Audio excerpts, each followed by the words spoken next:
Y'all. All right, Rev is saying that we're live already. What were you gonna ask, bro? What Oh was no, going? I wasn't asking anything. I'm just saying, Hey, man, look, we're live with another episode, y'all. Episode 12 of the Revolutionary Storm podcast, and today is going to be an eye opener, in my opinion. There's some things that keep getting overlooked, and we just need to address that today. But we also have the usual announcements and everything that we have to do before we get into the sticky situation, I'm gonna call it, right? So, Rev, how are you doing today, man? Can you let the people know? hey, I'm doing all right. You You sure? know, You yep, sure? yep. I'm all right. I just got a lot of stuff going on, but I've been just been trying to do my thing and get into these games and stuff like that, and just seeing what's out there and listening to all the scuttlebutt and trying to stay above all the BS. But So, I was go gonna ahead. ask. So you're not phased by the haters and the naysayers and just the plain idiots out there. Nah, man. Like I always say, you gotta let those guys be great. You Oh, gotta okay. let them be great. Because if they're not, then it's like it's something we used to say last year, right? You can't play whack a mole with every person that says, "Hey, Stadia is not gonna do this," and so what? We can't do that. And I said that last year in the context of Stadia can't play whack a mole with every journalist that gets things wrong, because if they did that, they'd be spending too much time on that and not on doing the things that they need to do as far as the company and keeping in line with improving the service and the platform and all of that. Right. So, but there was something that did happen that Stadia did address. So, we'll talk about that. Most definitely, man. So as far as how I'm feeling, I feel like we're stuck in this continuous loop, man, where we're constantly there's facts all in the air, there's facts all around people, yet people don't want to go out and and get those facts, man. They just don't. Or it's either that or they just can't. So I don't know. I think today what we're gonna try to do, man, is help them with the facts yet again. Another episode, another week, man, another It's a term. podcast. It's a term for that. Well, What's that? I'll talk. Well, okay. I guess I'll talk about it now. It's called confirmation bias. Okay. It's one of those things where you take a stance. You take a stance in your way of thinking, right? Like Right. you see a certain set of information, and you draw your conclusion based on how you perceive it, right? That's what we all do. Yeah. But with confirmation bias, and it works both ways, right? For positive and negative. But Hmm. the thing with confirmation bias is that once you start that down that path, the information that you seek is always seen through that prism, and you start to actively seek out information that confirms this particular bias that you Right. have. So when you see something that everybody else is interpreting in one way, and your lens is seeing it in a different in that other way, you know you're gonna give that perspective, because that and so, like, say in the negative sense, right? When you Hmm. see something that's positive about any particular thing, and you have a negative perception of that already, your mind is not going to allow you to accept that this thing could be true, right? So Yeah. now when you see something negative about said thing, now all of a sudden that information is 100% true, it's totally correct, it's totally accurate, and it's totally authentic, and it's totally blah blah blah blah. But the other stuff is fake news. It is just people just being fanboys and stands and all this other stuff. See, that type of attitude, that type of mentality is toxic. It's just not for a community that reads your stuff, but for you as a person. It's just not good, right? So you have to be, you can have your preferences, you can have your opinions and stuff like that, but you have to be able to take objective, and I stress the keyword objective, criticism or praise, right? You have to be able to accept it either way. And if Right. something is objectively good, Yeah, accept that. Even if you don't like a certain thing, that's fine. But if something's objectively good about it, that's fine. It doesn't hurt you. And if you like something and something's objectively negative about it, or not necessarily in line with what you think, it's fine too, because it doesn't have to change how you see it, how you feel about it. Right. It's that's what I mean. And people in this community, or that hover around this community, I should say, they have this attitude towards Stadia that is negative leaning. And so everything that they find that's negative leaning is 100% right and 100% correct, even if they're wrong in what they're saying. And at the same time, everything that's 100%, everything that's positive, they're 100% wrong, and they're just being fanboys, and they don't know what they're talking about, and this and the other, and these people are just on the defense, in the Stadia defense force, and this and the other. You know what? Hush that BS, man. Just hush it. Seriously. I'm sorry. People don't like telling people to shut up, but shut up, for real, because people are starting to see through that stuff. People are starting to see it as a shtick and not as like somebody just being objectively critical. If you're being objectively critical, that's fine. That's fine, because everything is up for criticism, right? Even the stuff I'm saying right now is up for criticism. but if you're just being a jerk about it and just being negative about it for the sake of being negative about it, when there's nothing to be negative about, that makes you look bad. That's all I got to say about that. Yeah, I 100% agree. Hey man, we got Stadia Doses news in the chat. Yes, we sir. got Victor Del Maestro in the chat, man. We got Ray Sherrod in the building, bro. Me and Ray, we were just on that Ray Stadia Pro Gaming Unitrix, and Dre Keekins was on that Rainbow Six Siege, man. I might be missing somebody, man, but we had a good time over there playing some Siege together on Stadia. Ray kicked butt, didn't he? Because he is. Listen. No, first of all, no issues. The only issue I had was this dude named Ray Sherrod, man, and Unitrix. I had a problem with those boys right there, man, because what Ray do this time? See, Ray wasn't supposed. I'll say this: Ray wasn't supposed to. He wasn't supposed to come out there blazing and with strategies and all that stuff. I wasn't expecting that on Siege, man. I hadn't seen Ray. I know Ray plays these games, but I hadn't seen him on Siege, so I didn't know his tactics. So Storm. What up? I gotta tell you something. Ray's a cyborg. How could you not understand that he's gonna have some sort of strategy? All right, well, we'll forget that. We ain't talking about Ray no more, man. Forget that. Let's move on. So, but it went down, man. We had a hell of a lot of fun. Ray ended up having to leave early, man. But I had to make a confession, Ray. Yes, sir.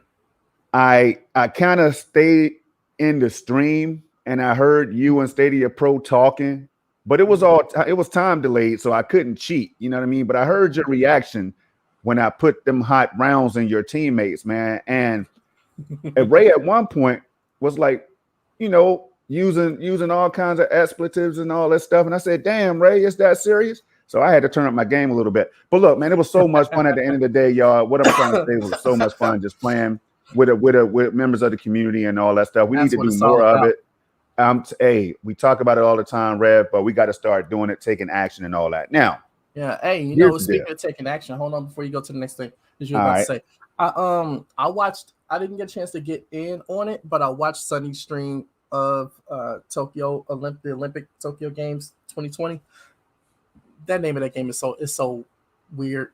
But I watched it, and I watched people, get in there, play well. I saw John Scar in there with them. I saw a few other people, and I was just in the chat for a brief minute, because I stopped chatting and just watched the whole thing and was looking at something on my TV and let it play in the background. But you know what? It was fun. It was really fun to just see people engaging on that Stadia feature crowd play, and everybody just having a good time with it. That's what the whole thing is about. It's about fun and community and just enjoying gaming just for the sake of enjoying gaming. Yeah. So and it was just a beautiful thing, man. But one thing I try to do is show by action, man. I when I say I'm going to support somebody, I try my best, man. You might not know I'm in the chat, but I'm stopping by. You might not know I hit that subscribe button. You might not know I hit that like button, but I do. So I mean, I tried with so many people. Hey Rev, you would think that after all of the haters and all of this stuff that they try to put out there, that I know, I feel in my gut that somebody somewhere had an intent to destroy the community, man. Mm-hmm. I'm just gonna say it, and y'all know I don't sugarcoat it. I don't play. This is what we do. This is the revolutionary storm. So if you're not ready for this, if you don't have the grown gamer mentality, Y'all ready for this? This might not be the show for you. But if you're ready to hear some facts, some eye-opening stuff, and engage in real conversation with a little bit of pushback here and there, then that's what the revolutionary storm is for. So we're going to give you everything today, and I promise y'all we got a jam-packed show. And but before you go into that, dude. Oh, I'm not going into it right now. I'm highlighting this chat, but go ahead though. Okay, you said something, and I think you be doing a disservice to the people that's watching this and the 5 Stadia users that exist in this world. A disservice if you don't elaborate on that, and that would be the thing that you said, that you feel like some people had an agenda to destroy the community. Can you elaborate on that? I would love to hear what you have to say. What's the thought process behind that? Go. I'll keep it short, man. I'll keep it short. I kind of broke down a little bit yesterday. I got to keep it short because we're going to run out of time, and we got a hell of a show planned. So I'm going to try to keep it as short as I can. But short means long. Come on, Rev. Everything is ass backwards over here. You know how we do. Son. Dogs and cats living together. Mass hysteria. How about big is small, white is black, all that, man. This is how we do it. So go for it. All right. So Stadia was a beautiful place, man. The land of electric air. And it still is, right? The Stadia community, man. Everything Stadia was just beautiful. I mean, it rescued some of us from other communities that was really toxic. If we're gonna start throwing the word toxic around, you know what I mean? Yes. That was really toxic. And here comes Stadia rescuing a lot of us, if not all of us, from all of those shenanigans and all the BS that happened on a daily basis over there that you just got tired of. Like, there was no gaming going on. I'll just throw it out, man. I had an Xbox. I had the One X and all that stuff. I had the 3C. I've had every Xbox. I've had every PlayStation except that 5, right? Mm-hmm. But what I'm saying, Rev, is in those communities, man, things got so heated, man. You had your homies in the party talking trash, man. PlayStation is trash. Nintendo is trash. Everything is trash. The future of cloud, all that stuff that might come in 10 years is going to be trash. Mm-hmm. All of that was going on a daily basis, man. So I wasn't able to play any games. Because I was always on defense, man. I was always engaging. Some of it was flat out fun, right? Mm-hmm. But here comes Stadia to the rescue. So we come over here, we start formulating this community. I wasn't a part of the initial community, right? Mm-hmm. But I see the beauty of it, and I'm shouting out people. You had the Ace, the Wingy, you had Sonny, you had Bill and Lloyd, you had Megatron guys. X and Chase and Eddie and all these people. These are just the ones. MM2K 64. You Generation had Club Stadia. You had Generation Stadia. You had I'm gonna forget some people because Stadia this thing was quad deep. Stadia Rocks. You had Andy Morse. You had your boy Twiz. You had, man, go down that list, man. So many people go down this list, man. So many people. You had me. You had Chase. I don't know if I said you had Chase, man. You had and Link TV came in a little later and everything. I mean, you had so many people. You had Stadia Player One. Exactly. Yeah, you had Stadia Source. You had who else was on? Man, you had Duncan out there. You had a Nerf Report. Was around. You had all these people from Stadia Source and all this stuff. You know, you had you had the French Stadia, the Spanish Stadia, the German Stadia. You had all these people. You see how deep this list is, and it's still not even done. You had Raph Gaming, man. Shouts out to Raph, man. He came around before, and then he came back around like February of last year. Yeah. And talk about one of the most genuine dudes out there, dude, man. Raph, I'm gonna tell you something about Raph, man. Like, he thought he said something that really upset me or whatever, you know, and then you know what he did? He hit me up in my inbox. The thing I tell people to do all the time: you got a problem with something I said, hit my inbox, whatever, and tell me. We'll talk it out. He hit my inbox, and then he said, "Hey man, look, I just want to let you know I wasn't trying to say something blah blah blah." I didn't even know what he was talking about. Absolutely. I had no idea what he was talking about, but he just hit me up and said, "Hey man, I was just I apologize." And stuff. I said, "Man, look, I don't even know what you're talking about. 1, 2, you don't have to apologize, man. It's all good." You know, I think he said something. I don't even know what the conversation was about. But what I do know is that, you know, he did the stand-up thing, and just came to me. Now a few other people have done that, and every time this happened, there's never been no bad conversation that came from it. It's Yeah. always good conversation. Why? Because I tell people, say, if you have a problem with something, hit me up. I don't care. My inbox is open. I don't care. And he did that. And Raph has been one of the most genuine dudes out there, man. He came around, the community embraced him, and then he had, his back and forth with people in the community and shit. But at the same time, he never wavered from who he was. Absolutely. And you got to respect that dude. He's not around as much anymore. We don't see him that much. But shouts out to Raph, man.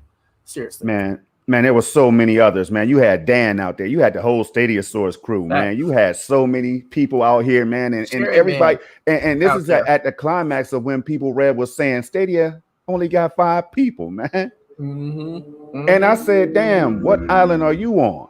We had all these people in the chat, Oh, I mean, like even like Stadia Cramp is just chimed in. On, he's been around since the beginning ish that I can remember seeing in the chats and stuff, in the different shows and everything. So, man, come on, man, listen to this right here, man.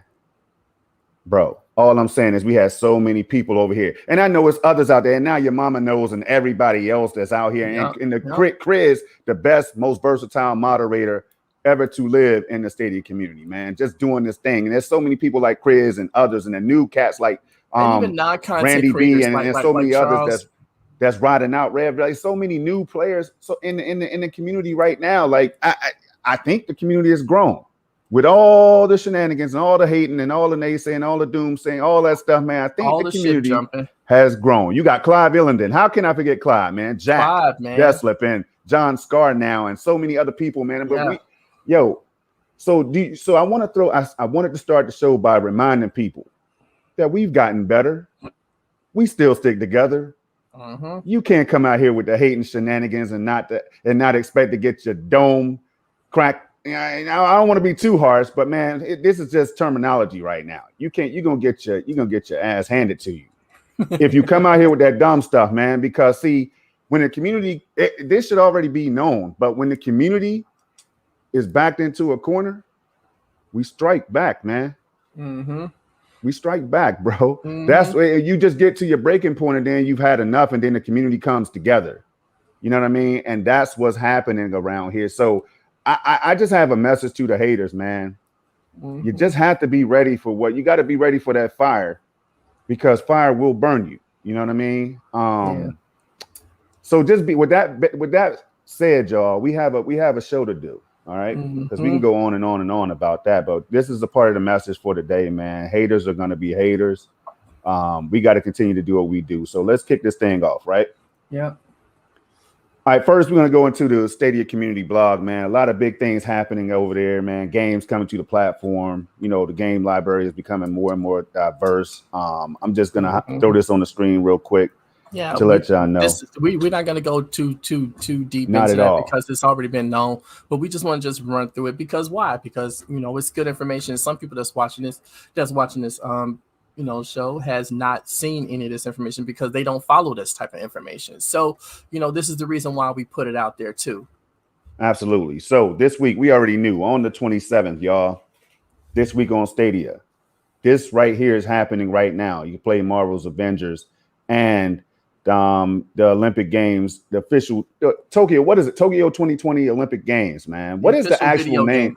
Dude, what is the actual name? Reb, let me hear you say the name, man, because I always get it backwards, bro. Don't get me the line out here. I'm trying to tell you right now. Look, let me see. It says Tokyo 2020 Olympic Games, the official video game. That's exactly what it is. So don't get me out here lying, man. Because if you try to ask me to do that like off the top of my head, I'm gonna screw it up every single time. I'm telling you. I just say the Olympics, man. That's what we're playing. It's facts. That game is title is too long. Hey, look. Shouts out to Sega for that though.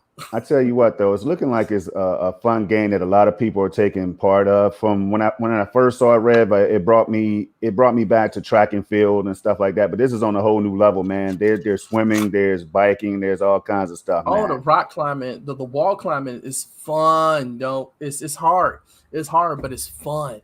And the tennis on that game, on that game is I like the tennis on that game better than any tennis game that I've played. and I've played a bunch of tennis games because I love tennis. Mm-hmm. I've watching tennis since like 1992, so I've watched this for a long time, and I got in with Martina Navratilova and all them were in there, and Pete I used Sampras to and have a crush on Anna Kournikova, man. Anna Kournikova everybody had a crush on her, I really did. But yeah, so I started watching around that time, right?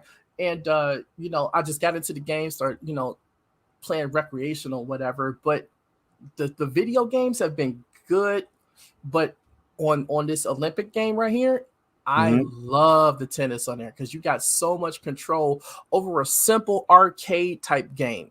It is, but the level of detail and control depth of this game and strategy and all of that you have to put into winning games and winning matches on this, it is insane. And not even to mention like the power ups and stuff like that is awesome. But the strategy of the game is just deep. So if you haven't played that, the singles or the doubles, go and do that. I'm telling you, it's fun. It's sad. It's satisfying. That's the word I'm looking for. It is a satisfying game. You could just play it and have a good time. And it's just enough. It's just challenging enough that it can frustrate you, but that's a good thing. So yeah, that Tokyo 2020 is awesome. That's just what's for up, that man. alone. And then we're looking at boxing. A lot of us are waiting for fight night. We want EA to bring fight night back or whatever. But right here, you can get your boxing fix is what I'm seeing, man. I haven't tried it yet, but let me get to the point, right? So we know that control. We'll be talking about that in a little bit more in depth, not too much depth, but all right, right here. You had these games. It says right here that if you're a Stadia Pro subscriber, play the whole weekend without spending an extra cent. Damn, now that right there is marketing, if you ask me, without spending an extra cent. You mean to tell me I don't have to spend not 1 cent, not a half a cent? Nah, just jump in for free, man. Just jump in for free and get playing right now. Now, I haven't tried these two games. Marvel Avengers, I mean, I'm definitely going to be trying that. Definitely going to be trying Tokyo 2020 Olympic Games or whatever, right? So right there, people, you have it. If you need something to play, you sign up for Stadia Pro. You come out here, you have access to these games right now with the free weekend, as well as others. And there's been like other games, Borderlands 3, and there's been other games that's been a part of the free weekend process and all that. So Red, that right there, bro, it brings me to our next point, man, because we're gonna move and groove today, y'all. We're gonna move and groove. The comment section is already crazy. I had to catch up. So we're gonna get into this, Rev, and I'd like to get your thoughts first as I catch up with the comments, man. But how important are these free weekends, man? What do they mean to Stadia, if anything? Well, for me and my personal opinion about this, and I could be wrong, but this is a thing that they're starting to do a lot more frequently, because usually it was like a couple months before you get a free play day. Like in 2020, they were kind of sporadic. They were kind of like, oh, okay, here's a free play weekend, and you play this game. But as of the last month or so, they've been very, very frequent, Right. and like once every other every other week or so, there's a free play weekend. I don't know if that trend will continue beyond these two games that we have right here, but what I think it means for Stadia is just more eyeballs on the platform. Here's a way that you can play some decent games with Marvel's Avengers being a big title that you can play for free and just give it a shot. And then if you like it up until the 4th, for the next 3 days, you can buy it at a discount. I bought the gold edition or whatever it's called. I bought that before the weekend started. When the weekend started, I bought that game, because it was a game I meant to buy, but I just never got around to it. Right. I was gonna get it when it was supposed to launch May of last year, and I just for whatever reason I didn't get it. But so with the discount, I was like, oh shoot, yeah, let me go get that. So and I've been playing it, and it's fun. It is fun, and y'all know I've said this many times. I'm not a big Marvel fan, but that game is fun and I love it. So it's definitely worth the playing, at least on the weekend. And if you like it, you get a discount on purchasing it. It's all good. Also, there's a little bit of confusion about that.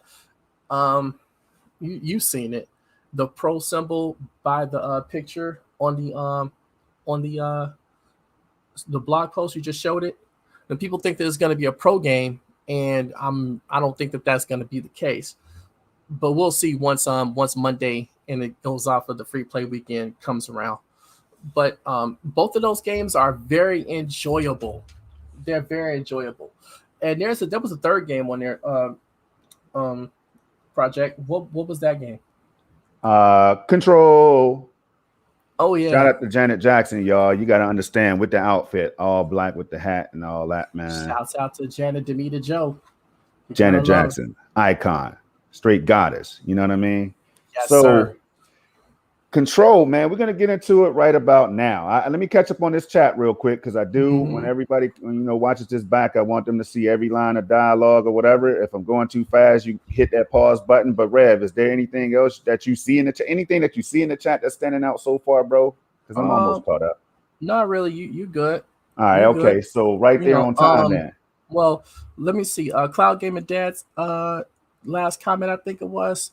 He says Olympic Games is a quality multiplayer game. That one, it's just above Victor Del Maestro. Okay, I want to highlight that for a second. Coming from the bottom. Yeah, coming from the bottom. All right. Okay. Wait, there are plenty of games right here. Yeah. Wait, that's okay. No. Cloud Gamer Dad. That's Cloud Gamer Dad. Hold on, right man. under Christopher Torres. Right. Where he says, "Agree on the last comment." Man, look, I'll find it in a second. Yeah. I'll find it in a second, y'all. So, but look, we're gonna go ahead and keep on groove. I want to say something about that. That's why I want you to highlight it. Oh, okay. I want to say something about that because so it's like let's see, 1, 2, 3, 4, 5, 6, 7, 8 comments from the bottom. 8 comments from the bottom. That should be easy. Find some Cloud Gaming Dad. Right here. Boom. Yep. Yeah. So this I completely agree with.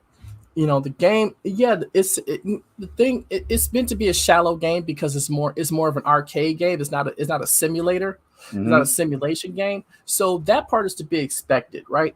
It's got some arcade. It's an arcade game, right? So in certain arcade games that there's not much depth to what you have to do in order to be able to navigate the game because they want you to keep putting quarters in the machine so that you can keep playing, right? So there's a little bit of a easiness to it, but like I say, certain events just have a level of depth to it that is just completely unexpected. Like I said, the tennis, right? The table tennis is another one. And what else? Swimming on that game is actually pretty difficult. You have to it's a challenge to that, and you have to figure out how to balance the burst that you need, and how the controls work to get your position, from like 8th place to 1st place and all this stuff to keep your position, and when to use your burst to get ahead and stuff like that. I'm still having issues with that game. I haven't gold medaled that game yet. Baseball is difficult.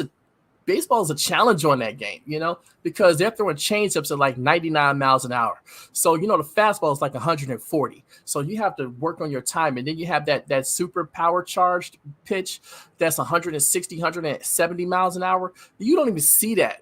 You don't even see that. And then you have to navigate where the ball is coming to. There's a level of depth in those games that even though it's more arcade style, there's still some complexity to it. So yeah, that's what keeps the challenge going. That's what keeps you coming back to it, So yeah, the game is awesome. Anyway, moving on. So to give my take on what the free weekends mean to me, y'all, it's very simple, of course. This is a way that you could get more members or more potential pro subscribers and just Stadia players coming over to try the platform and to test it out without having to play Destiny 2, for example, or whatever else is out there that they may not be familiar with, right? That they may not have ever tried. But when you're dropping games like these games that we just mentioned in Borderlands 3 and others, it's showing that they are not afraid to go, indie all the way to AAA, really, pretty Right. much, man. Right. So That's what I'm saying. They're dropping AAA games on the free-to-play weekends. And then, what's really yeah, you're gonna cut crazy. me off. You're gonna cut me off though, huh? When I Yeah, let you yeah, yeah. go all this Yeah, yeah, time, you're yeah. gonna cut Yeah, me what's off really though, Red. crazy is On the that Storm Revolutionary had Storm, you're more. gonna cut me off Listen, though. listen, listen. What's You're really gonna crazy cut is me that off Storm. live on air. On the Exactly. Revolutionary Storm, man. Because Storm had more to say, and I'm gonna let him say it. So All right, go so for hey it. Red, so check this out. If I'm coming at your neck, imagine what we're about to do to the haters. If you're coming at my neck, imagine what we're about to do to the haters, man. That's all I'm saying. I'm just trying to prepare people because I'm Storm gonna get in his bag I've today. had enough, man. I've had enough. It's getting to the point where things are just sounding stupid, man. It's sounding like Storm's gonna we'll get in get his into it. bag. Hey, look, man, we'll get into it, man. I don't We ain't even about really to do want to that right highlight the now. chat, man. I'm just trying to get into it. We ain't Chat, y'all about to got to do that forgive right me, now. man. I'm just how many more? Look, if I could see if you're gonna bring something exciting to the table, if you're gonna bring the best hate you can bring, you know what I'm saying? Make our like. Give us something that MM2K can't answer, Chariot Man can't answer, Randy B don't have an answer for, Torres don't have an answer for, Vic don't have an answer, Cloud Gaming Dad, man, you got to give us something that we don't have an answer for that just leaves us scratching our head and conceding to defeat. If you're gonna come out here and hate, you got to do it the right way, man. Storm, you got to understand something. They haven't got their PhD yet. Well, Amanor has his. Nah, he ain't got that yet. He just be doing that stuff for fun. Other people believe in what they're saying, but they haven't got their PhD, their player hating degree. They just they're still in undergrad. So Right. they're trying to figure out what's the best route for them to go. And they're still trying to declare what their degree is going to be, and they don't even know yet. They're just throwing stuff up against the wind. But at the same time, they believe it. They believe in the level of their ignorance, and that's there's an old saying: you never underestimate stupid people in large groups. Well, hey, I don't hit them with too much, man. We're talking control right now. We're gonna get back to control when we get to these articles, though. That's when I really want to hear. I really want to hear what you have to say, Rev. I want to hear what everybody has to say when we get to these articles. Look, this is your show today. Hey, all right, so here it is. With that being said, we're gonna keep it moving on episode 12, y'all. Control drop. We're gonna talk about it shortly. Like, there's a lot of fuss that's being generated right now based on control. I got into it with MM2K yesterday. Yeah, I heard that. If I get into it with my brother, imagine what the haters are gonna hear. You know what I'm saying? So with my brothers and my Alex sister Billy Bunny, is in the building, son. See, the thing is, I'm not a defender of the Stadia universe, but I can't tolerate the nonsense though, Rev. We can't let it slide, man. We just can't let it slide. Now, I know this is about to open that can of worms back. I can't help it, y'all. First of all, I want you, Storm, I need you to give me my flowers like right now. I need you and the chat to give me my flowers right now. What kind of flowers you like? Tulips? I got some tulips, man. I like tulips. Tulips are awesome. Right. I got roses, some. I got roses, awesome, dandelions. You like dandelion? Dandelions are weeds. I don't really fuck with those like that. Oh, but look, all right, okay. Sorry for the language, y'all. But y'all, this is gonna be a real one today. But no, I need y'all to give me my flowers right now. Why am I saying that? Why am I saying that, man. Storm? You know why I'm saying that, Storm. Go ahead. You know why? MM knows. Y'all know. Because I've been calling this stuff out for over a year. And I was the only one standing alone in my own Stadia Island, saying the stuff y'all have been saying the stuff that y'all talking about now. I was saying the stuff a year ago. I was calling the stuff out a year ago. I was seeing the seeds being sown well past a year ago. I'm trying to tell you people, and nobody. I had 3 heads. Everybody call me out, tell me I was crazy, and I'm just a ranting fanboy and all this other stuff. But now, people are starting to see what I was saying a year ago, and I was pushing back on a lot of these narratives that's being pushed right now to this day, and they're still persistent. Why? Because nobody backed me when I was pushing back before, because they were scared to go to talk to certain people and say things to these people. I wasn't. I was like, man, screw them. They're just people. That's factual. They gonna get their opinion. I'm gonna give mine, and I was saying the same exact things I'm saying today back then. It's just that now more people are starting to see what I was saying And I need my flowers today. Don't wait until I gotta give it to you, man. Chrysanthemums, and I got them chrysanthemums. all. Yes, I want my chrysanthemums right now. I got them all for you today, Red, because you're absolutely right. But I tell you what, there was somebody that never turned his back on you. There's a couple people that never turned their back that I know. There's a few people that never turned their back on you. Oh no, I know. Because I knew what you were saying. The problem is that let me get real with it. Rev just open up the wound, get man. Real. I don't care. It's like at the time when the community was supposed to be the most like it was supposed to be Perfectville, man. Everybody had the same house, everybody had the same controller, you know what I mean? All that. So it's kind of like you didn't want to be responsible for going out into that area. You know what I'm saying? I didn't really want to be that one that said, man, y'all, hey, why y'all coming at Rev Neck, man? Chill, right? Because I was just trying to learn everything myself, man. It was positive. Everybody was happy.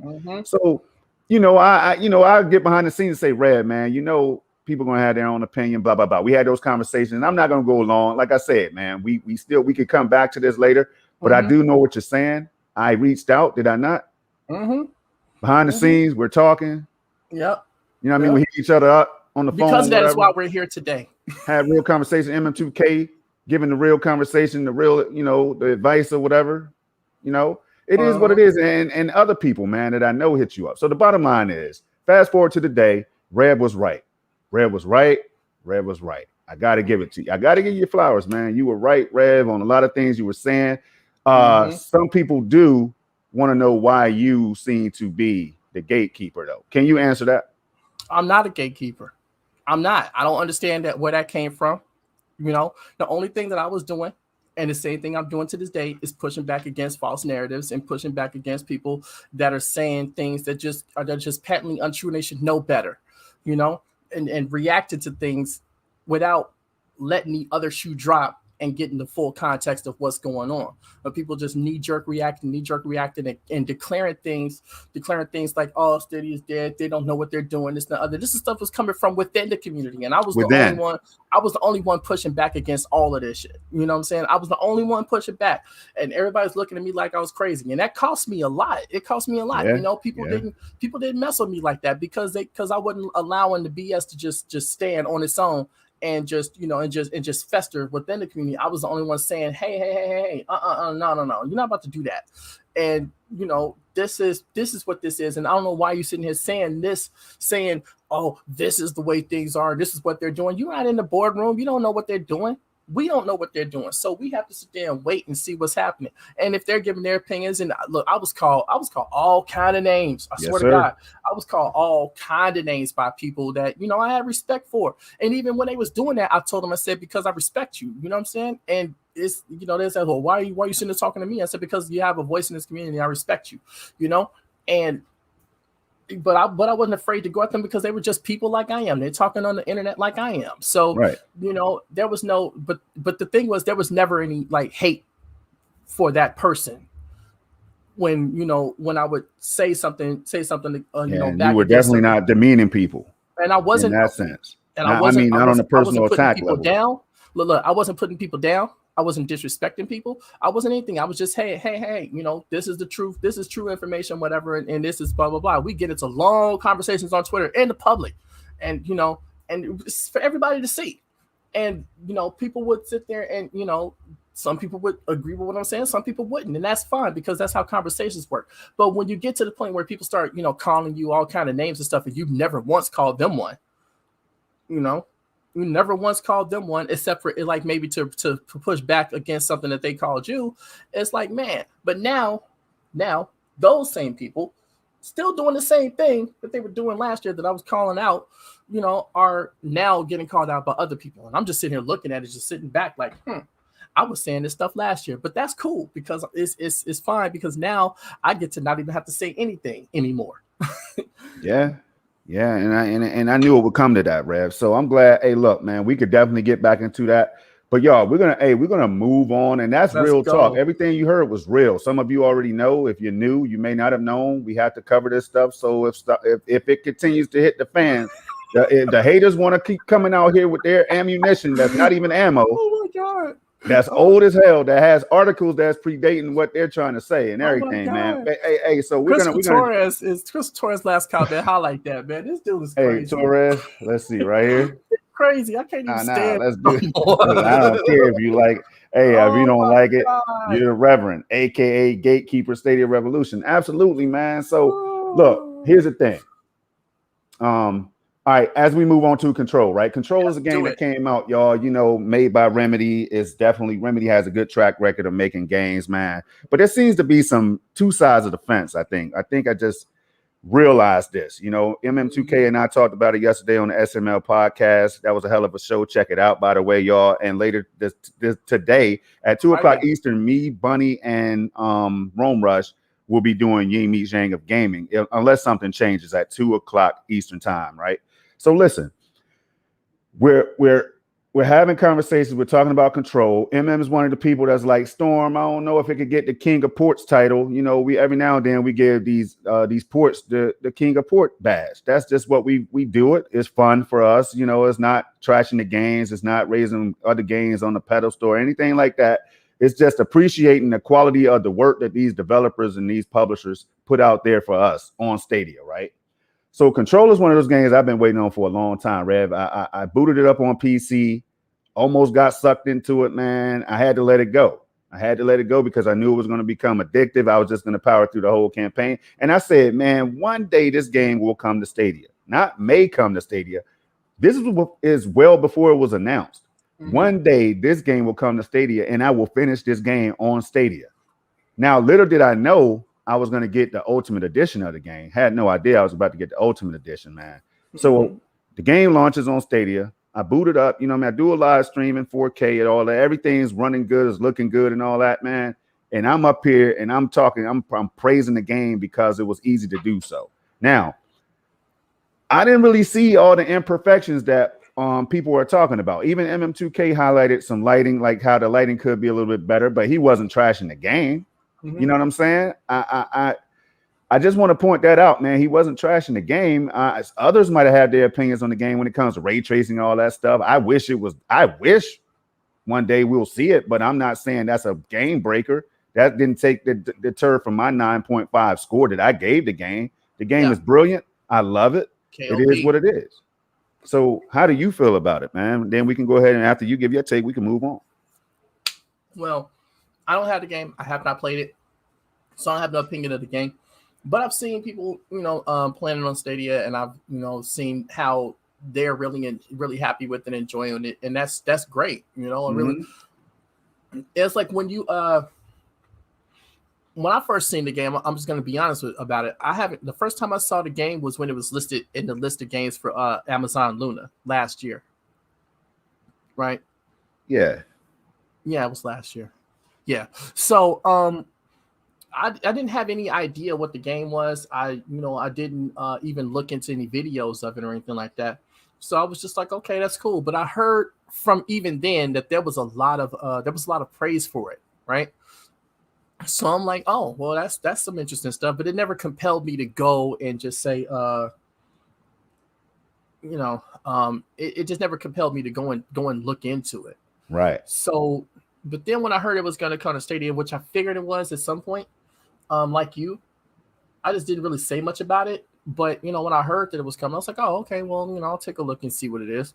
And so when the first time I actually saw the game, and this is honest to God true, this is no cap, no BS, no lie, no nothing. The first time I actually saw the game in play was watching Project Storm's video on it. That was the first time I saw the game in action. And let me tell you, from what I saw from him breaking down the game and stuff like that, pausing and looking at different aspects of it and seeing it and just looking at his video, I like the game. I think it's pretty interesting in the concept and what the things that they could do.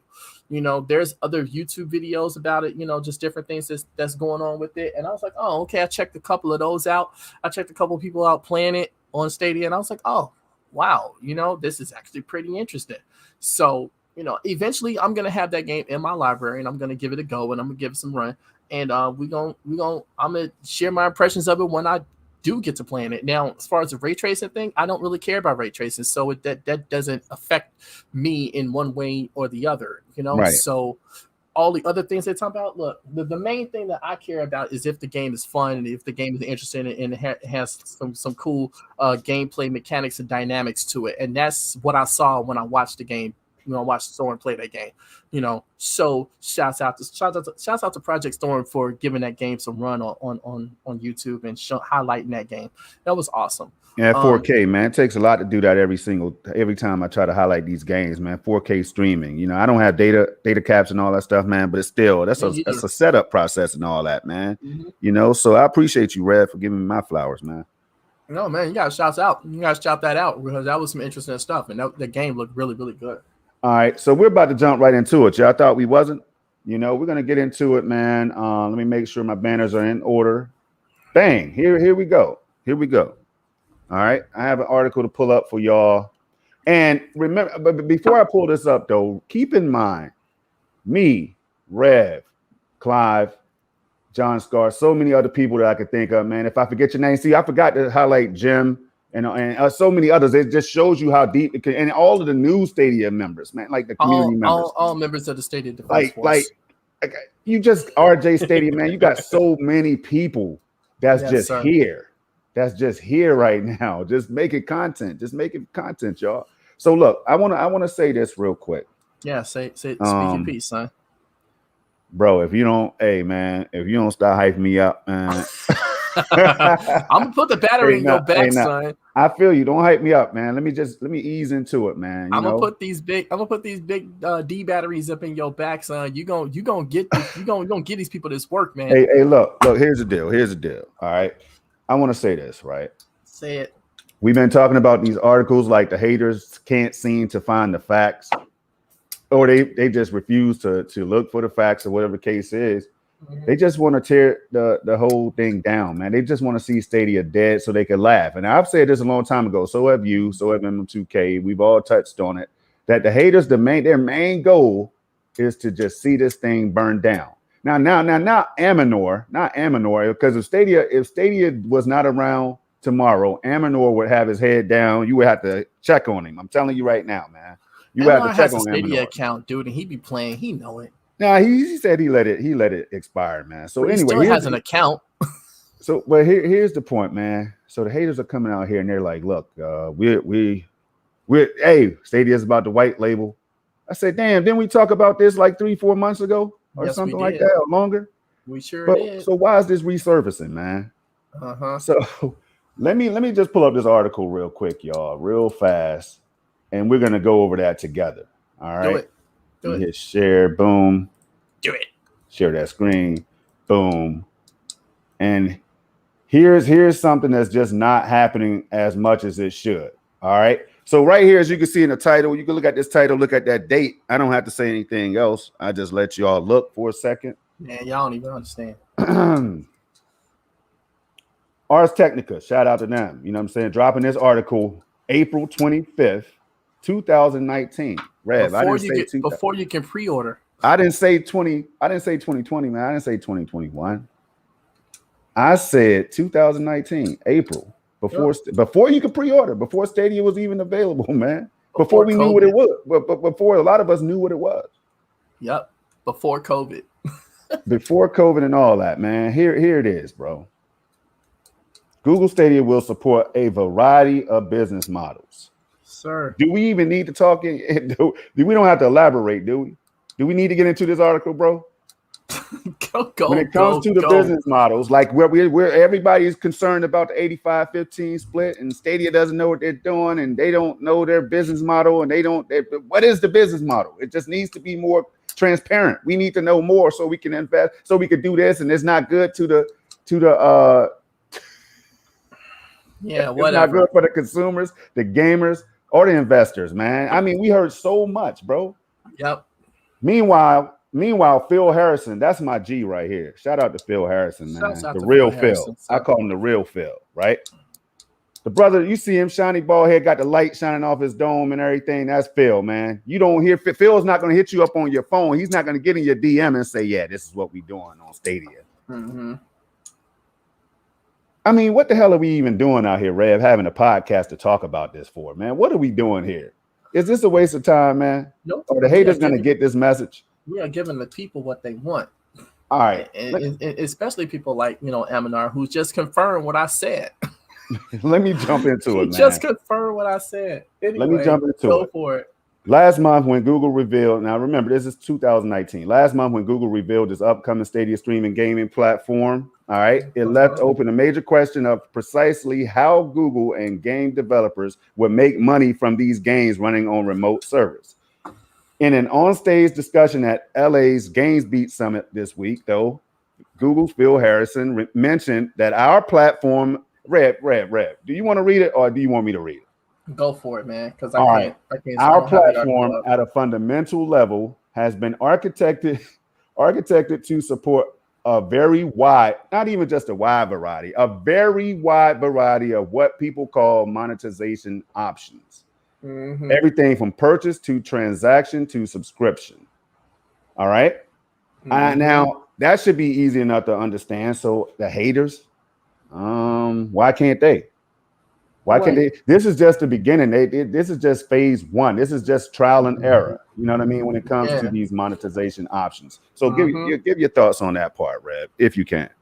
Well, I mean, that's something that's already out there in the market currently. It's what they said it was gonna be way back, a couple months down the line from this, like in June when they first started taking the pre-orders, and they had, was that at a Connect or I forgot what that was.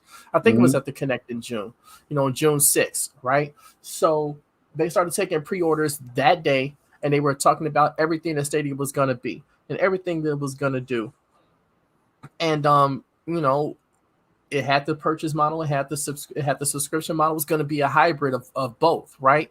That was just at time. And now you look, and now you see that they have sub subscriptions where you can get Ubisoft Plus, which was announced in August of that same year, that they were going to be when it was called Uplay Plus. I mean, there's so many different things that they were doing, and this was just on the consumer side. This is on the front facing consumer side. This wasn't even talking about the back end of what the developers were going to do. But like I said, this was something that was just laying the foundation for what we're seeing today. Right. So with that being said, I'm going to move on. And it says right here, that's not quite a direct confirmation that all those different options will be available to developers on Stadia. It says all Harrison will reveal is that there's no technical limitation on how we have architected the platform to support a variety of business models. Mm-hmm. But that architecture would be a very odd thing for Harrison to bring up, if Google was planning to impose a one-size-fits-all subscription on Stadia users, which it doesn't seem to be. That doesn't seem to be the case, Right. So says in discussing Stadia. Wait. Oh. You know what that was going into, right? What? That was stemming from this whole Netflix of games thing that they wanted it Stadia was going to be, and it wasn't. That's the premise of what the guy is talking about, because he thought it was going to be that, and it wasn't. And this is like actually from the start of that narrative that painted Stadia in such a negative light, because the gaming media all thought there was going to be one thing, and here's Phil Harrison saying like, nope, it's not going to be that. And when they further clarified that in June of that year, when they started taking pre-orders, that's when the floodgates opened. So yeah, this is interesting to see from before that narrative really took hold to where we are now with it. Keep going. And people still came up with a Netflix of gaming thing after April 2019, y'all. See, this is what I'm saying. People don't do enough research, man. All right. Mm-hmm. They just don't do enough research. And that's what the problem is. That's why we are still continue to hear the things that we hear week after week. Stadia is doomed. Stadia is going to die. It's just a matter of time. Google graveyard, all that stuff. This is why we hear this stuff, because people don't want to go out and vet anything. They don't want to go out and fact check. They just want to be great. Stay in hater land on that canoe, man, and float out into the Bering Sea. That's what they want to do. So here's the deal.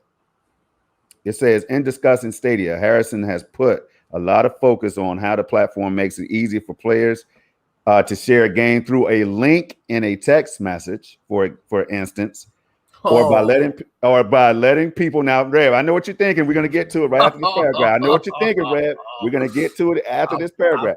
Or by letting people instantly jump into an instance of a game they're watching on YouTube. And we're going to talk about YouTube, by the way, because it seems like YouTube is ramping up a little bit, YouTube gaming. We'll get into all that during the show, so stay tuned. All right. They're watching on YouTube at a specific point on the video. All right. This form of game discovery could change the way game value is perceived by players, Harrison said, by removing the retail store pressure, right? And limited outward-facing selection of brick-and-mortar and digital storefronts. When a game is a link, the internet is your store, he said. That means we can change the perceived value of games. Revolution. What do you have? Revolution. Revolution. Does it seem? I'm not even calling you Stadia Revolution, man. Let's take Stadia out of it right now, because Revolution, man. What does this say about the roadmap and everything else that people kept talking about? Stadia's not telling us what they're doing. We need to know as consumers. Oh my God. Look, we gotta know, damn it. Or I'm jumping ship. I'm going to Xbox on the green side. I want to be a part of the green team. Dude, did you just say that? Did you just say like the quiet part out loud? Yeah. Wait. So look. Wait, hold on. I'm sorry. I'll try to get my words together. So you got Phil out here laying down the exact thing that they're talking about, like that they were doing right now. We're talking about this like 2 years ago, right? I mean, the exact thing that's happening right now. What we got going on right now? What's happening right now, Storm? What are we doing right now? We got the free play weekends, right? Yes, sir. What did we just have? What was that? 2 weeks ago, when they talked about the Stadia keynote and all of that, in the Stadia keynote, what were they saying? That they were going to allow the publishers and developers to do what? Post links to the game on Stadia for people to market and all this stuff. And what are they going to get for each of those? They're going to get $10 each time somebody does that, right? Yeah. Each time somebody clicks on that link and goes into playing the game on Stadia, and getting it, signing up an account and playing the game, blah, blah, blah. They were laying the foundation of this stuff 2 years ago. Yes, sir. God, look, man. Go ahead, bro. Say your part, because I want to catch this after you. Look, man. People, something I was saying last year is that they're going to always be working on improving the platform. And what is the most famous thing that I always say every single time? This is the worst version of the platform that we're going to see. This is the worst version of Stadia we're ever going to play, because the next version is going to be better than this, right? And from the first time I've said that, which was like right after the launch, and I said this was going to be the worst version of Stadia we're ever going to play, right? That was from the launch version to today. Everything that Phil just said in this, they talked about in this paragraph right now, has come to fruition in some way or another, and has been clarified and improved upon and expanded upon since this was just a concept in Phil Harrison's head and the Stadia team's heads that they were working on implementing. My God, man. It's like, what we're going to do, Rev, is I think you take it, Storm. Look, Rev, some people might have covered this. So if you covered this, shout out to you for being on top of your research game. For anybody in the community that's covered this a while ago and may have forgotten about it, because see, when the haters come out with all this crazy stuff, we could drop this. I wasn't doing content then. Okay, I'm just saying anybody else that may have covered it. You know what I'm saying? But what I'm saying is, y'all, we don't even have to go back at the haters. All we had to do is drop link after link. You know what I'm saying? And they'll read it. They'll read it because, see, they want to go through and pick out the things that they think are the weak points or whatever in these articles. Sir. So they're going to read it. And when they read it, it's in their mind. And subconsciously, they're going to be like, oh, man, I sound dumb out here. I might want to back up a little bit. We've already seen it happen in certain instances, right? Mm-hmm. Where, big announcements are made. Haters fall back. I have to ask haters, where are you? Please show yourselves. I'm worried about you. You know what I mean? It gets to the point where, and then what they had to do, they had to go back, and when they find their old news, They bring up old news that makes them look kind of crazy. I just don't understand the logic in the whole thing. So let's continue, man. But right here, what this is saying is with this click to play and this link and all that stuff that we know that Stadia still talks about to this day. They've been telling us what they were going to do before launch. They've been implementing all this stuff, man. All of it, all the way back to the search bar didn't drop initially, but it can. Oh my God. Right? Crowd play. You saw the beta coming out for that right now. You know what I mean? Some people have already experimented with that. Crowd choice, Stream Connect. All these features are there, y'all. They're there. If they're not there, they're going to be coming. Drop this link in the chat. Charles and Rand wants to check it out. Drop this link. Oh man, Charles, I got you, bro. You know, let me copy. Let me do it live, man. Let me do it live where y'all can read this stuff yourself. Y'all can see all the sauce, man. All the sauce. Read this stuff yourselves, man. This ain't, don't take our words from it. You know, don't please don't take. Look at it. Look what we got coming up for y'all, man. Look what we got coming up later in the show. All this stuff up here is coming up later for y'all, right? So don't go nowhere. This right here is very important. Here we go. So the link, what it's doing, Red, we're talking about the 85-15 split. We're talking about 70-30 and all that stuff, man. Those numbers are beautiful numbers. People thought that Stadia was dead wrong for rolling this out, man. It's almost as if they were hurt by the industry leading part, that best in the industry or whatever they said, man. Yeah, but they weren't saying that because of them being that way. They were saying that because this is what other people are already doing, like Xbox and people like that. But so it's industry leading because it's already being done and people are already used to what. Go ahead. Stadia can't be capable of this. Remember? Oh, right. Yeah, that's all. Go ahead. Share your thought, though. You know, but like I said, they're just doing something that people are already doing.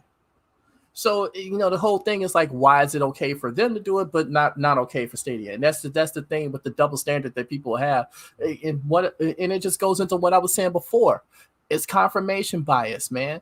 People just want to have their narrative be the dominant narrative no matter what, and they're only going to see things through that lens instead of looking at it in an objective way. And like I said before, it works both ways on the positive and the negative side. So I'm not using that as a pejorative, you know, against other people. I'm just saying that this is a fact. I mean, and we could be the same way, you know, when it comes to being on the positive side. But when you look at things from an objective lens, you can't sit there and look at what's happening today. Look at what they were saying a couple of years ago and not correlate the two. Like they were laying the foundation way beforehand. Like this is just that. Oh gosh, you know? It's sad. There's no way to construe this in a way. There's no mental gymnastics that you can jump through. There's no hurdles. There's no balance rings or balance beams that you can use, or pommel horse or anything that you can use to twist this in a way that's just negative and false, and it's going to kill the gaming industry. There's just no way. I'm sorry. I normally don't say this, but now would be a good time to hit that like button, hit that subscribe button. This is what we do over here. If you want people to break it down and challenge the haters' opinions and all that stuff, this is Revolutionary Storm, man. PNTS Network. That is the network, by the way. Go to pntsnetwork.com to find content from myself, MM2K, and Snow Bunny Gaming and others out there, y'all. Stadia Revolution, man. Yeah. We can't tell the people what we got brewing up, so let's just leave it right there, all right? So Randy says State is 2 years old. Not necessarily. It's not technically 2 years old. Yeah, it's 2 years on the calendar. Yeah. It's 2 calendar years old, but it's not officially 2 years until November 19, 2021. Yeah. So, but shouts out because November is going to also be the 20-year anniversary of the Xbox. So shout out.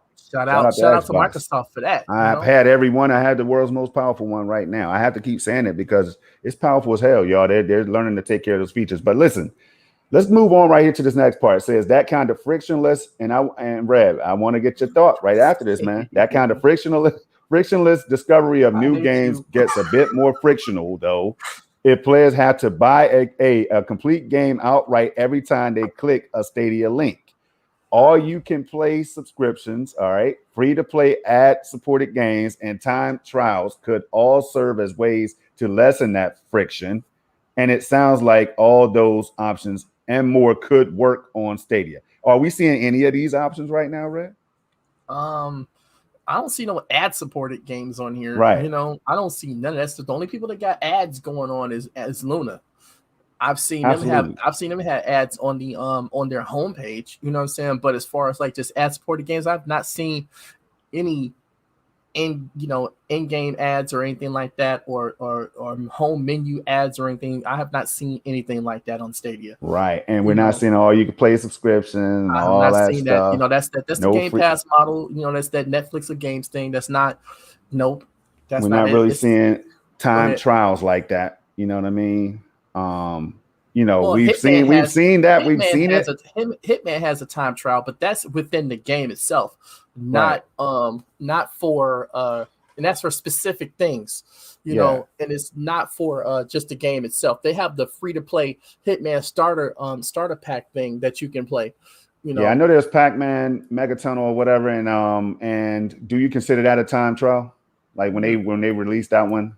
And no, it is what it is. It's free to play. Yeah, that's what I'm saying. So with that right there, so they're trying to speculate right here. They're trying to look into the future, right? So I'm bringing this up because if we fast forward, we kind of see more, like the vision becomes more clear. You don't really have to guess, is my point in highlighting that part, right? So right here, moving on, Harrison says Google will provide more details of Stadia's business plan in the summer, talking about how gamers will be able to buy and get access to games at the same time we talk about the games themselves, right? That will be available on the platform. Now, it says that first wave of Stadia titles, he said, will be focused on attracting a gamer type familiar with AAA games. So already they're talking AAA games, but I remember a lot of people saying that Stadia wasn't focused on AAA games. It was just focused more on the indies and all that stuff. When some of the first games they ever dropped was Red Dead Redemption 2. That was among that catalog. Destiny 2. NBA 2K20, Mortal Kombat 11. Oh, man. And then that list. Showdown, Destiny 2. I mean, and that list continued to grow, Rev. That's the point, man. So this is what people were saying. You all within can a couple weeks, time. we had Ghost Recon, we had Rage 2, we had what was a couple games. We had all the Tomb Raider games that dropped. It don't even matter. I just know we had within a couple weeks, right? So and AAA games was already on the platform since day one. So now, Rev, moving right along, right? It says after that, he envisions concentric rings of games that entice a wider audience to get to the significantly greater scale we aspire to. Have they been rolling out these diverse games? Wider sounds like the push for casual gamers and also games, indie games and stuff like that a lot of people just have like a niche for, like platformers and stuff like that. I mean, we got some really great games on there. Like, shouts out to Grime coming out tomorrow. Shouts out to Caves in the Wild Mass. That game is so much fun. We'll get into Grime. Trine 4 is awesome on here. Killer Queen Black. I mean, come on, man. There's just so many games. The list goes on and on, man. I advise people to sign up, Rev, and just check it out. Check out the catalog, man. Go check it out. It's free to sign up. Just take a look. See what's out there, and then you can talk about what's really there. You know what I mean? Ain't that the same thing I always say? Like, give it a shot. If you don't like it, cool. If you like it, great. You know what I'm saying? But at least you gave it a shot, and at least you saw what it was. So that way you can always, have that experience to say, well, I tried it, it wasn't for me, or I tried it was awesome. I mean, either way, nobody can hate you for your experience. What they can hate you for is you just sitting there talking crap about it without never having even touched the menu. Like, come on, man. All right, so here we go. The long haul. And this right here is going to end it in a big way. The long haul. Harrison remains confident that streaming game distribution will revolutionize the business of gaming. Now, he's not the only one that feels this way. We've learned that if you watch any of our content. You know what I'm saying? Revolutionary Storm, Stadia Dosage platform, checking out everything. Or SML Podcast, SSC Podcast, even the Commission and YMYOG, or Yin Me Zhang of Gaming. We've been breaking down this stuff for a long time, y'all. This news is definitely out there. But it says he remains confident that streaming game distribution will revolutionize the business of gaming, especially as broadband infrastructure continues to improve worldwide. Now, right? We know that's happening around us. I had just signed up for 5G myself, didn't even know it was in my area, and it is, right? So he said he noted that Europe has put access to the internet on the level of a human right. But see, People are worried, man, it's the infrastructure's not there. Cloud gaming will be there in 10, 15 years, maybe, but definitely not in 5 to 10 years. No, it's not going to happen anytime soon. So what's the point of cloud gaming? I mean, if I had to wait 15 years, we've heard this stuff, so we had to put it out there. Well, cloud gaming is technically 11 years old right now. Know. I'm talking about before it's playable on a wider scale. It's playable on a wider scale right now. It is. I know. People. I mean, we got 22 countries that Stadia supports right now, and for better for worse, they're having a great experience. Some areas are having a better experience than others. That's true, and some areas are not. But you know what? That's the same across every cloud gaming streaming platform. So that's not something unique to Stadia. Absolutely. There was something. Then, but Brad, to close it out right here, then we'll be done with this one, right? It says, I don't think they've said access to a high-end gaming PC is considered a human right. So that's cocky and bold and confident. I like that. I like that approach because cloud gaming, to me, I've said it several times. Cloud gaming it has the potential to outclass PC gaming, native PC gaming, man. We're already seeing signs of it. So for anybody that tries to argue with me, I can show you examples. It's clear. It's easy to show you examples. I can show those in my own live streams and my own videos that I make, man. But consider this though, Storm, and it's something I always say, and I don't hear anybody else ever talking about it. Whenever I watch somebody else's, streams or talking about Stadia or anything like that, it's like we forgot that they are also working with ISPs, internet service providers, to optimize and improve their networks specifically for Stadia usage. So this is how they're doing it, right? I just mentioned them working with the ISPs, right? People like AT&T, T-Mobile, Comcast, Spectrum, all these other different people, right? Mm-hmm. They're working with publishers and developers. Right. They're helping them on the front end. They're helping them on the back end. They're making the game porting easier. They're doing all these different things. They're increasing their revenue shares and all of that stuff, and giving them incentives to promote their games on Stadia. 1, 2. Then they're giving in partnership with the developers, they're giving deals out for not only their hardware, but also the software involved with, as far as like the games and stuff like that, free play weekends, what we got going on right now, pro games, different things like that. I mean, it is so discounts and all kind of different things going on. So you got each aspect of this going on, and they're got their hands in all of it, making sure that things are, better and continuing to get better, while dealing with the setbacks and stuff like that. So it's like, how can you see what they're doing, which they talk about and which they've shown, and still sit here and say, oh, well, they don't know what they're doing. This poorly run, this, and the other. I've seen haters say that stuff, that never touched it. But I'm seeing people, I've seen people in the in the community say this stuff, well, Ubisoft is keeping their ship afloat. It's like, dude, stop it. Stop it. Right. And like I said, the people that said things like that have subsequently blocked me, because why? Because I'm the notorious REV, and that's what they do. No, but for real though, you can see the vision and what they were trying to do. And when I first heard about Stadia, because I didn't hear about Stadia during this time that this article was written, so I had no idea any of that stuff existed, right? Yep. I heard about Stadia after the Connect in June, after June 6th. That's when I heard about it. And I heard about it near the end of June because I started seeing articles pop up, and I'm like, Google's getting into gaming? What's this? So I checked it out, looked at it, watched the video of the announcement, all the stuff, and I was like, oh, okay. And I had the pre-order page up on my work computer before I even realized that I was doing it. You know what I'm saying? Because I was like, I'm all in on this. And reason why I had that idea to jump in as a founder and all that stuff was because I saw the vision of what they were trying to do. I didn't have all the information in front of me at that moment, but I just knew that what they were trying to do and how they were going about it was innovative and it was interesting, and I wanted to be a part of it, right? So I just had to. I was just like, no, I'm a gamer and I want to get back into gaming, and this is the way to go for me. And I see what they're trying to do, and I see the things they're trying to implement, and I'm like, you know what? And they only wanted $130 for it at that time. At that time they wanted $129.99. After taxes and all that stuff, just to get on board with that. I was like, oh, I'm in. I'm thinking, because let me tell you something. When I first heard about what Stadia was trying to do, I was expecting a $400 price tag. I swear to God, I was.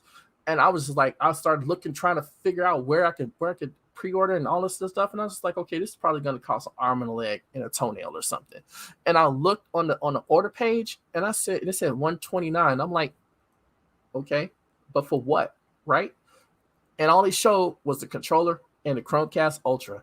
And I'm like, okay, but where is anything else that you would need for this? Is not going to work with just that. But then I started researching, doing more research, and reading more articles and reading more information. And I was like, oh, that's all it is? That's it? And this is okay. I'm gonna give this a shot. And that's when I put my money down. And I put my money down on August 6th, actually.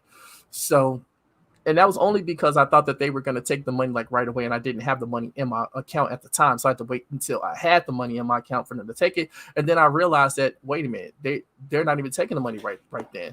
So I'm like, okay, cool. I'll put my pre-order, and I did. And I've been on it ever since, man. And there's been a fun ride. And so how I was able to find out information, I couldn't understand how other people couldn't find the same information out either. And that problem still persists to this day. I don't understand it. Well, look, I hear exactly what you're saying, man. It's and that's why we're talking about it all, Red. But we're gonna move over to what Chariot Man Gaming is saying. Let me highlight something, y'all. You know what I'm saying? I was just talking about this yesterday as it comes to marketing, promotions, and stuff like that, because we know that Stadia's marketing has just been phenomenal lately, and it's been that way since the closeout of 2020, when the hot year with the good stuff on up. It was just crazy. Got to do with anything? So, huh? Just like reading Marcus G's quote comment. Says when Stadia says partners, it isn't just some woke statement. I don't know what woke has to do with anything. Said partnership is an agreement to cooperate in order to advance their common interests. Like, yeah, but what was the woke part? Well, hold on. Let's cover this first, then we come back to it. We'll come back to it. But check this out. Chariot Man Gaming. I was just talking to Rev about this yesterday, right? Yes, I was just saying, man, I was looking for bundles. Was I not, Rev? Bundles. Looking for bundles. And I know John Scarp highlighted a bundle that somebody brought to his attention. Progressive. You know what I'm saying? But my brother, CMG, follow him on Twitter. You know what I'm saying? Follow the boy on Twitter. Check him out on YouTube. Subscribe. Because when you hear us mention the Bering Sea, it comes from CMG, Chariot Man Gaming, at Chariot Man 85. Check him out, y'all. Follow. He's the other three most devastating letters in all of the Stadia community. Oh man, CMG. That's the boy. Chariot Man's always been around, supportive everywhere. You can find Chariot Man in places where you never expect to see him. You know what I'm saying? And he's there checking everything out. That's why the brother breaks things down in the way that he does on his channel, man. Chariot Man Gaming. He's original, unique. Check him out, y'all. Don't listen to me. But he said, now this is what's up. There's two different packages, Stadia and with Google TV for $99. All right. And the original Premier Edition for $79 with Chromecast Ultra. If you guys are looking for a cheaper way to game in 4K, this is it. That's my dude right there. He even mentioned, let me highlight something right here, man. Yes, sir. Those two letters right there. He mentioned 4K, so that's my boy. That's what I rock with. But look, now on a serious note, though, y'all, they're always doing promotions like this, right? And I would click on it for y'all. If y'all want to know more information, we can get the link, drop it for you, and all that good stuff. But I want to make sure that we have time to close out with this other article, because we're going to get into some xCloud, some Game Pass, and that's that model. And we're going to compare and contrast some thoughts, But shout out to Chariot Man for bringing it to us, man. Yeah, so what you're really getting out of that deal that's going around, because I remember I got an email on like 3 different email accounts of this, saying you can get the Premier Edition for $79.99. I'm like, oh, okay. So then I posted up on the thing. Then other people started posting and stuff like that. I hadn't really went to the store to check anything out. But John Scar CMG and a few other people, they started talking about it and they started posting it, and they posted that they have the Google the gaming with Google TV. That's what they call it. That's what they call it now. First, it was just an option where you can get like you can choose both of them and you'll get a discount, and it'll be like 101 or something like that. Then it was updated later to be the gaming with Google TV bundle, where you can choose the color of not only the Chromecast but also the controller itself too. And it's the same. It was the same price. It is now the same price as the former Premier Edition price which was $100. So essentially, you're getting a discount on the controller, and then not only that, they discounted they also discounted the Ethernet adapter to like $10. So for basically $110, you get all of that. You get the controller, you get the Chromecast with Google TV, and you get the internet adapter. And it's still less. It's still like $20 less than what the Premier. I mean, what the Premier Edition and Founders Edition originally was. So either way, you're coming out winning, because that Chromecast alone, the Chromecast with Google TV, is worth the price of admission. I'm telling you, that thing is amazing. You're absolutely right. And I need to get my hands on it. But right now, the desktop, hey, look how many ways we're talking about Stadia being played at a high level, man. Randy B is out here saying things like this. No, says, I don't think people understand how huge the fact that you can play 4K gaming and play big title games on a dongle is, right? That alone is huge, he says. And now you play on Android TV and other places, Randy B. Let's not short them with these hundreds of millions of endpoints, man. So many different models of phones. And when you start thinking about that stuff, man, we're going to get into this Sean Layton article and all that stuff, and you'll see how it kind of like gels everything together, bro, when it comes to Stadia and cloud gaming and what people in the gaming industry may be thinking, a lot of them, right? We're going to get into that, right? But first, let me highlight the rest of these comments, and then we'll move over to what's next on the plate. Yeah, let's do that, because this one, I don't understand this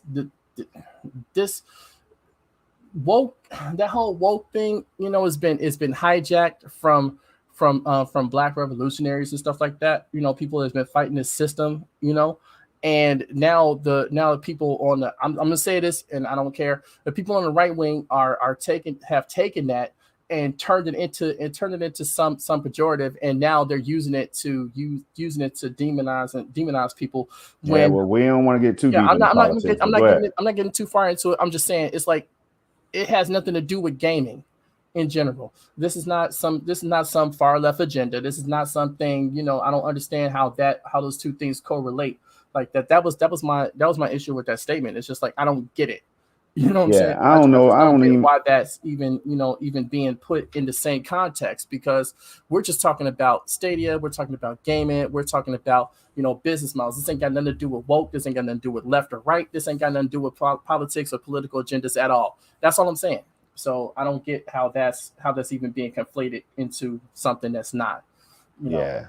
We don't know if he meant it that way, but the bottom line is, man, we're gonna keep talking about these damn games and everything that's happening out here. But that's what we're talking about. That's what this is about. We talking about games, man. I know. I understand. I can kind of understand where he was trying to head with it. But here's the deal. We're gonna go ahead and we're gonna move to the next one though. Let's go. Let me see. Where the hell are we right now? I done lost my train of thought. You're right there. It's on the screen, son. Hold on. YouTube gaming behind Stadia. All right, hold up 1 second. Let me find that real quick. Let me find it, because I thought I had it up, but I don't. So here we go. All right. We have here, we're talking about Grime earlier, right? We know Grime is coming on August 2nd. That's tomorrow, y'all. Tomorrow. I hope you're ready. I hope you have everything you need, you know, because Grime is going to be upon us. Now, I'm going to show you all a couple things. Let me go ahead and share it. And bang. I'm so ready for Grime. Bang. Boogie. Oh, I know you are. I'm so ready for that game, yo. Let's see. All right, so YouTube gaming first, man. You know how we used to talk about it? We talked about it. What if YouTube gaming does get behind Stadia? And we're like, it is. Yeah, why wouldn't it? Why wouldn't it get behind all Google in the Stadia? same umbrella? And they're all, you know, they've been working together from the beginning. Absolutely. So why? Let me ask you this then, Rev. So if Stadia told us that they're going to be implementing the click to play, and then you're going to be able to click on games and stuff like that in the future, and it's going to take you right to a game from a video. After you watch the video, here's a link, boom, try the game now, bang, play it for free, bang, all that right there, right? So and I don't want to ask this question, but I'm going to do it anyway, just for clarity's sake, Rev. So as a hater, and I know it's hard for you to be a hater, bro. But as a hater, man, we got to get into the mindset of the haters, man. I said that yesterday, and I really mean it. In order to understand the hater, we have to think like a hater for a second. Okay, let me try. Haters are saying, well, YouTube is still not available. That stuff, they said that we were gonna be. What happened to that integration and all that stuff? And we're like, me, you, and others are like, yo, man, it's coming. Yeah, like these things are still have yet to roll out, and Stadia is still building like crazy. With hundreds of millions of endpoints. I will overemphasize that, y'all, because I don't think people understand what that means. So all of these things happening, marketing is picking up, Stadia's engagement with the community. We talked about that on one of the previous episodes or whatever, man. It's just been brilliant. It's tremendous. It's consistent. And now they're even going so far as to bring in Luna and support GeForce Now and others. Like they're trying to even be that to the gaming industry, man. Like it's just all around. This is why the excitement comes out from me. Yeah. Because you look at this right here, YouTube gaming. Y'all, let me show y'all how many followers. That's 1.8 million. So if you're the developer of Grind, you just got 100. Hey, at one point, I said 100. See, I'm trying to shortchange it. 1.8 million people that quick in a matter of a damn tweet on social media.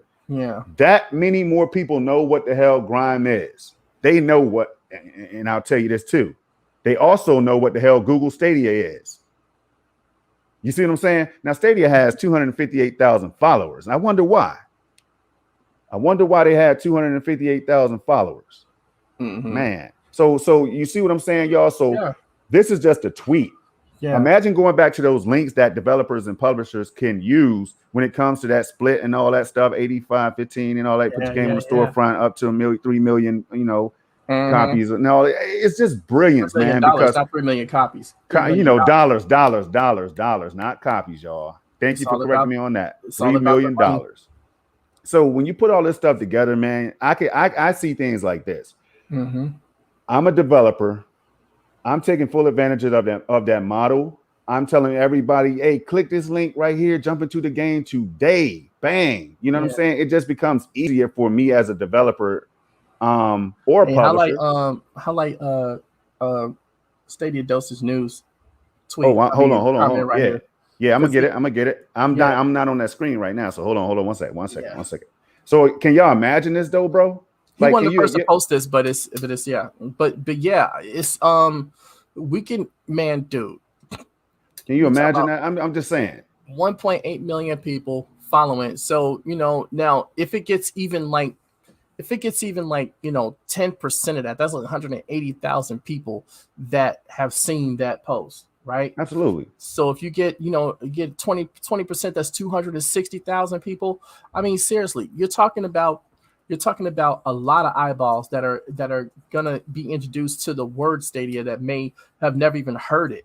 So those are gonna be potential people that can give it a try and they're like, okay, well, what's the Stadia thing? And then boom, they figure it out. But I think I forgot who brought it up earlier in the chat, but on the Android TV there was and this is what Stadia Dosage News was talking about, saying that they just hit 100,000 downloads of the Stadia app on Android TV. And somebody else just dropped that in the chat earlier. Joshua Champagne. Yeah. That's what it was. Yeah.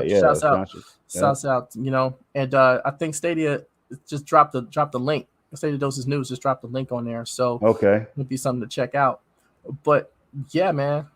Let's what was that called? Yes, sir. Since December 2000, by the time the cloud was up. Yeah. See, I'm not looking at this. I was just looking at cold drinks. I got you. Comment. It's like, I'm not looking at this as far as like a war is concerned. What we're looking at is people are gonna be is people are going to have the options with the lower barrier of entry, not just with Stadia, but with Xbox Cloud Gaming, with PS Now, with GFN, with Luna and stuff like that. People are going to have a lot of options, and this isn't lost on the platform holders. This isn't lost on them. That's why you see that push towards cloud gaming. That's subtle, but it's there, right? Yeah. But these guys are setting themselves up to be in a position to take advantage of that in the future. Why you think Game Pass is being emphasized more so than the console that they're selling? Why you think PlayStation hooked up with Microsoft to use their cloud platform and structure? Why you think Amazon jumped in this? Why you think Facebook is jumping in this? Why you think Walmart is jumping in this? Why do you think that these hotel chains are jumping in with their own internal cloud gaming structures? Why do you think Google or anybody else has jumped into this? Because they see this is coming down the line. This is gonna be one of the premier ways to play video games once it starts to take hold, because as early adopters, tech enthusiasts and stuff like that, we're the people that's going to be laying the foundation as far as the user end for what people are going to be doing in the future. We're the ones that's laying that foundation right now. We're the ones that's helping iron out all the kinks across every single platform, not just with Stadia, right? Right. So this is a monumental time in gaming history, and we're all a part of this. So as far as like having a war mentality and stuff like that, no, this is going to be the way. This is the way. Shouts out to the Mandalorian. This is the way. It's going to be that. What do you think, Storm? Man, I think you're absolutely right, man. Rev, I want to get back to this right here. Go for it. This is crazy, man. Let's take a moment, man. Let's take a moment. Shout out to, I think it was Josh that highlighted this first, man. Yeah. He's right. So, bro, I got to just give myself some flowers, man. I have to give myself some flowers, man. I'll take roses. Man. You know what I mean? You can make them blue, purple, pink. It don't matter. Yellow. It doesn't matter. White. Matter of fact, we ain't giving just don't give me a black rose. Wait. First of all, we ain't even giving you your flowers. You know what we're gonna give you, man? We gotta step the game up. We're gonna give you a whole tree. All right. You know what? Damn, the roots too. The roots too. All right. I want the bark. Questlove and I want the bark on it and everything. I want the pollen all on it. So check this out. Exactly. Now, this is not a Project Storm knew what was going to happen thing. This is just a Project Storm said that, hey, all these endpoints, you can't help but get more gamers on this platform when you got that many endpoints, man. Hundreds of millions of endpoints. This is what you're going to start seeing. Soon you're going to see that. We already covered 3.3 million on the app, on the, what app was it, man? On the Stadia app or whatever. What app was it that we talked about like a couple months ago or whatever, Rev? They hit 3 million on one of the apps, right? Y'all know what I'm talking about. I just can't think. So yeah, now we're talking about over 100K on what is this, on Android TV? So again, that's very impressive. They need to be commended for that. You know what I'm saying? But these numbers are they're gonna continue to grow, is what I'm saying, Rev. They're gonna continue to grow on other devices and stuff, man. We just have to wait for these numbers to catch up and all this stuff for us to wait. Like in 2022, by mid 2022, we should have some more impressive numbers. That's all I'm saying. But what do you got to say? No, it was something that Cold Drink said to clarify what he was saying. I just wanted to just touch on that for a second. He said what he meant by Cloud Wars is that when the general public catches up, Stadia supports will have a next gen console they can take advantage of. They can take everywhere with a library of hundreds of games. Yeah, I mean that's the promise of Stadia in general. And that's going to be that's absolutely right. But when I think about this whole thing, look, man, eventually people are going to get it, right? Eventually people are going to get it. We're talking 100,000 downloads for the Android TV app, right? For in just over a month and a week, right? So about 5 weeks or so. that many people have downloaded that app. Now that app is just for playing the game. That app is just for playing games on Stadia. It doesn't have access to the store or anything like that. So when you download that is an intent to play. So you can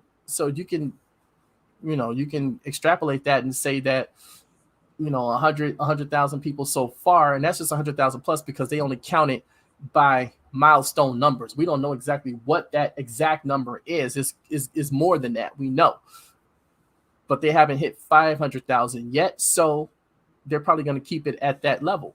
But look, that's still a lot more people, and that's a win. And just over 5 weeks, that's a win, man. And people need to just understand that part and stop looking at a lens of, well, they only had this many. Like, no, they had that many. It's not an only. Yeah. This is good for a platform that's still not even 2 years old yet, and they're still making changes, making new ways to go about playing it. That's huge for what they're trying to do for a dead platform, that everybody tells me is dead, and there's only 5 people that use it. So, they have 999,995 people that downloaded it that don't even play it, right? So, this is just more evidence that people are starting to get it, right? Because a lot of people have the Chromecast Ultra version, and they most likely converted over to the Google TV version, like I did, which is great, But like I say, when you download that app on that particular platform, that's an intent to play. So that's awesome news in my book. I don't know how anybody else can. I agree with you fully. I fully there's agree. no other purpose for that app on Android TV or Google TV. There's no other purpose for it other than to play. No, that's right. So let me jump back because I wanted to highlight something else when it comes to Grime, y'all. So here we go. Do it, son. Grime is very excited. The developers of Grime or whatever, they made it to the top 10. What are they talking about? Well, on Steam, can I click on this without it showing too much craziness? Anyway. All right, so here we go. So Grime, as y'all can see, man, when it comes to popular upcoming releases, it's at the top of the list. And this is a game that we're about to get tomorrow on Stadia. Releases free. For included with our pro subscription. If you're a pro sub, you're gonna get this game tomorrow. You'll be able to claim it. Do you see what I'm saying? Now the platforms is what? Is it just Steam and Stadia right now, or is it coming to consoles as well tomorrow? Do you know? I don't know. Anybody? All right, so I'm not sure. I'm okay. Wherever it's coming, all they said was PC and Stadia from the people that they post on the tweet. Remember, that's the only thing that they said. Okay, and see, so basically, right here, like you're talking about a game that's at the top of this chart already, man, and you just love to see it. But what else? I'm gonna tell you something else. I'm gonna show you something else you love to see. Peter Cottontail, big member in the community, man. You know what I mean? Showing love.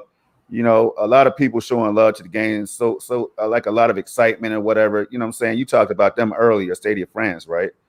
So you got, it's just Chris out, man. So many people just showing love to the game. It's a beautiful thing, So I will be playing that. And I told the developer on Twitter that I will be playing the game day and day. I was ready to buy the game. Yep. Little did I know it's going to be included with Pro. Damn. That's a beautiful thing. And people always ask, why Stadia Pro, man? Stadia Pro, man. I don't know. Yo, it might not be for you, bro, but it's for me. It's for Rev. It's for everybody in this chat and others. We understand what Pro is about. Hopefully one day they will too. But moving right along, we're going to jump into this next article right here. There's a couple. I'm going to be just trying my best to highlight them in no particular order because Sean Layden was dropping some thought-provoking lines in this article here. Hold up. Well, look, before you do that, while you're doing that, highlight Marcus G's chat's like third comment, third from the bottom. Third from the bottom. Boom. Yeah, that's what they're doing. Exactly this. This is not a need. This is not a need for them to do. This is what they're doing. this is the whole point of this show. We're highlighting the fact that this is exactly what they're doing. They're building it slowly, slowly, slowly. They're adding on, adding on, adding on, adding on. And then, before you realize it, it's baked into everything that you do, so you can't escape it, and you're gonna eventually just give it a what is this, and give it a shot. I talked on SML podcast yesterday about my experience with the Voodoo app. I just discovered it randomly and just decided to click on it because it was there just to see what it was. And lo and behold, all of my digital copies of my movies was there. So I started saying, oh, okay, this is this. And then boom, all of a sudden I had access to all of my digital copies of my movies. I linked it to my Movies Anywhere, my Ultraviolet account, which Ultraviolet doesn't exist anymore, to my Apple store, all that stuff. I linked it all, and all of my digital movies were there. And then I said, oh, they have a store where you can just buy your movies. Boom, I bought all my movies. That's the only way I buy my movies now. I'll buy them through Vudu. It is like the most essential app that I have at this particular moment. It's on my Apple TV box. It's on my TV. It's on my phone. It's on everything that I have, a screen access to. And I use that, and I buy my movies, and I can also convert my existing movies that I don't have digital copies for to digital copies for like $2. So it's like, keep it short now. I'm done. I'm about to be done. I'm about to be done. You got to move through. I know. I've said so. I just randomly discovered that, and Google is seeming to position Stadia in their app in a similar fashion where you're going to see it on TVs, you're going to see it on laptops, you're going to see it on phones, and you're going to see it on their Google TV and things like that. And like, oh, well, what is this? And people are going to discover it, and all of a sudden now they could just get their games and blah blah blah and all this, do the things like I did with Voodoo. Anyway, moving on. All right, there it is. So we're gonna go ahead and cover this right here. Then we're gonna wrap up, y'all, because I had to get ready. I had to take a break before Yi and me Zhang of gaming and all that stuff coming up at 2:00. Got to eat and stuff, So here we go. Sean Layden, as y'all can see, basically this article right here from GameIndustry.biz. We know how GameIndustry.biz. Hey, it is what it is. Like I said, man, just because we don't agree with everything these journalists and everything that they say, we still can highlight some things from these articles if they make sense to what we're talking about, right? But it says right here, Sean Layden grabbed headlines for calling out the spiraling cost of game development. Yeah. Okay. Now, the reason I'm touching on this is because the whole closure of SG&E and all that good stuff, as well as some other points. But check this out. SG&E. This is Think a long. Of the children. Yeah, it's a lengthy read, y'all. It's a lengthy read. But I can drop the article, the link to it if you want me to. I'll just drop it in the chat. You know what I'm saying? Drop that link in the chat, yo. Real quick. Hold on. Let the people check it out. There we go. I just dropped that now again. So we're going to highlight something from this article that stood out. Now, all right. So first part right here is that the digital transformation that is taking place in many industries around the world that runs straight to the heart of video games. We just need to realize that business. And that is something that will grow the reach of our industry, but also the possibility of job creation, talent creation, and career growth. All right. It says it's not all about brands using games to sell more clothing either. Right now, I just want to go down. I hope I still have it highlighted. Here we go. So basically right here, Sean Layden said, people don't buy consoles because they want more steel and plastic in the living room. People buy consoles because they want access to the content. If you can find a way to get the content into people's home without a box, then yes, indeed. Everyone. All right, so then yes, indeed. I don't know how that makes sense, but whatever. Everyone has a streaming solution of some form. Most of it is limited by whether you have a decent internet connection, and they haven't constructed the business model that works for that, right? But this is what we were talking about earlier, part of what we were saying earlier. They're working on these things, This is going to be something that's going to be more visible and apparent in the years to come. So hopefully that's the near future. But then he also says right here, it's very hard to launch a 120 million game on a subscription service charging $9.99 a month. You pencil it out, you're going to have 500 million subscribers before you start to recoup your investment. That's why right now you need to take a loss leading position to try to grow that base. But still, if you have only 250 million consoles out there, you're not going to get to 500 million subscribers. So how do you circle that square? Nobody has figured it out yet. So You come up with a hybrid model. exactly. And Oh, also, mind blowing. and also, I see where he's trying to go right here. He talked about digital, y'all. He's talking about getting content into people's homes without a box. So you know where we're headed right here. This is what cloud is already about. This is what it's going to be doing. This is why another example of why it's going to be vital for the growth of the industry in the future. So I thought that was very interesting. What do you think, Rev, real quick? And then I have more to highlight over here. Yeah, the whole thing is he's right to a degree. But at the same time, you got to understand that these people that are behind these companies that are investing in cloud gaming, they're not just going for the 125 million people, not just going for 250 million people. They're going for 1 billion. They're trying to get 1 billion people on these platforms. You know why? Because it's just a lot easier. It's more cost effective for them, and they don't have to have a loss leader, which is what the Xbox, and the PlayStation, boxes and Switch boxes are. They're loss leaders, and that's an industry term, a behind the scenes industry term. Loss leader meaning they sell these things at a loss in order to recoup what they lost through the sale of software. They'll take a couple $100 hit per unit that they sell, because they know that the attachment rate is going to be enough to break even over a course of years, and then turn a profit down the line. But is that model sustainable? Yeah. It may not be. It may not be, because what they're not doing is they're not raising the price of games. They're just not. The game prices are staying stagnant, with the exception of the PlayStation. And what they're charging, look, the $70 per game that they're charging is not even what they should be charging. It should be like $100 and something per game, because if you bought cartridges back in the day, you know that Nintendo was selling cartridges for like $69.99 back then in the mid 90s, on the SNES and the N64. Right. So the fact that and I know, because I paid $76.11 after tax for a few games on my SNES, and so did my brother. So, yeah, it's that pricing model has to change. But hold on a second, y'all go ahead. All right, got you. That's all right. Yeah, I'm gonna go ahead and break this down while Rev does his thing. Let me make sure I'm on the right one. Close out of this one. All right, so now we've heard a lot of talk about Game Pass, which is why we're highlighting this, right? Some people say the Game Pass was the ultimate, the hands down best model for subscription services and all that stuff. I don't disagree. I think it's pretty interesting. It's it's definitely consumer friendly in certain areas, but with everything else, with everything in this gaming world, there's always some what ifs on all sides. You know what I'm saying? So there's always some concerns or whatever.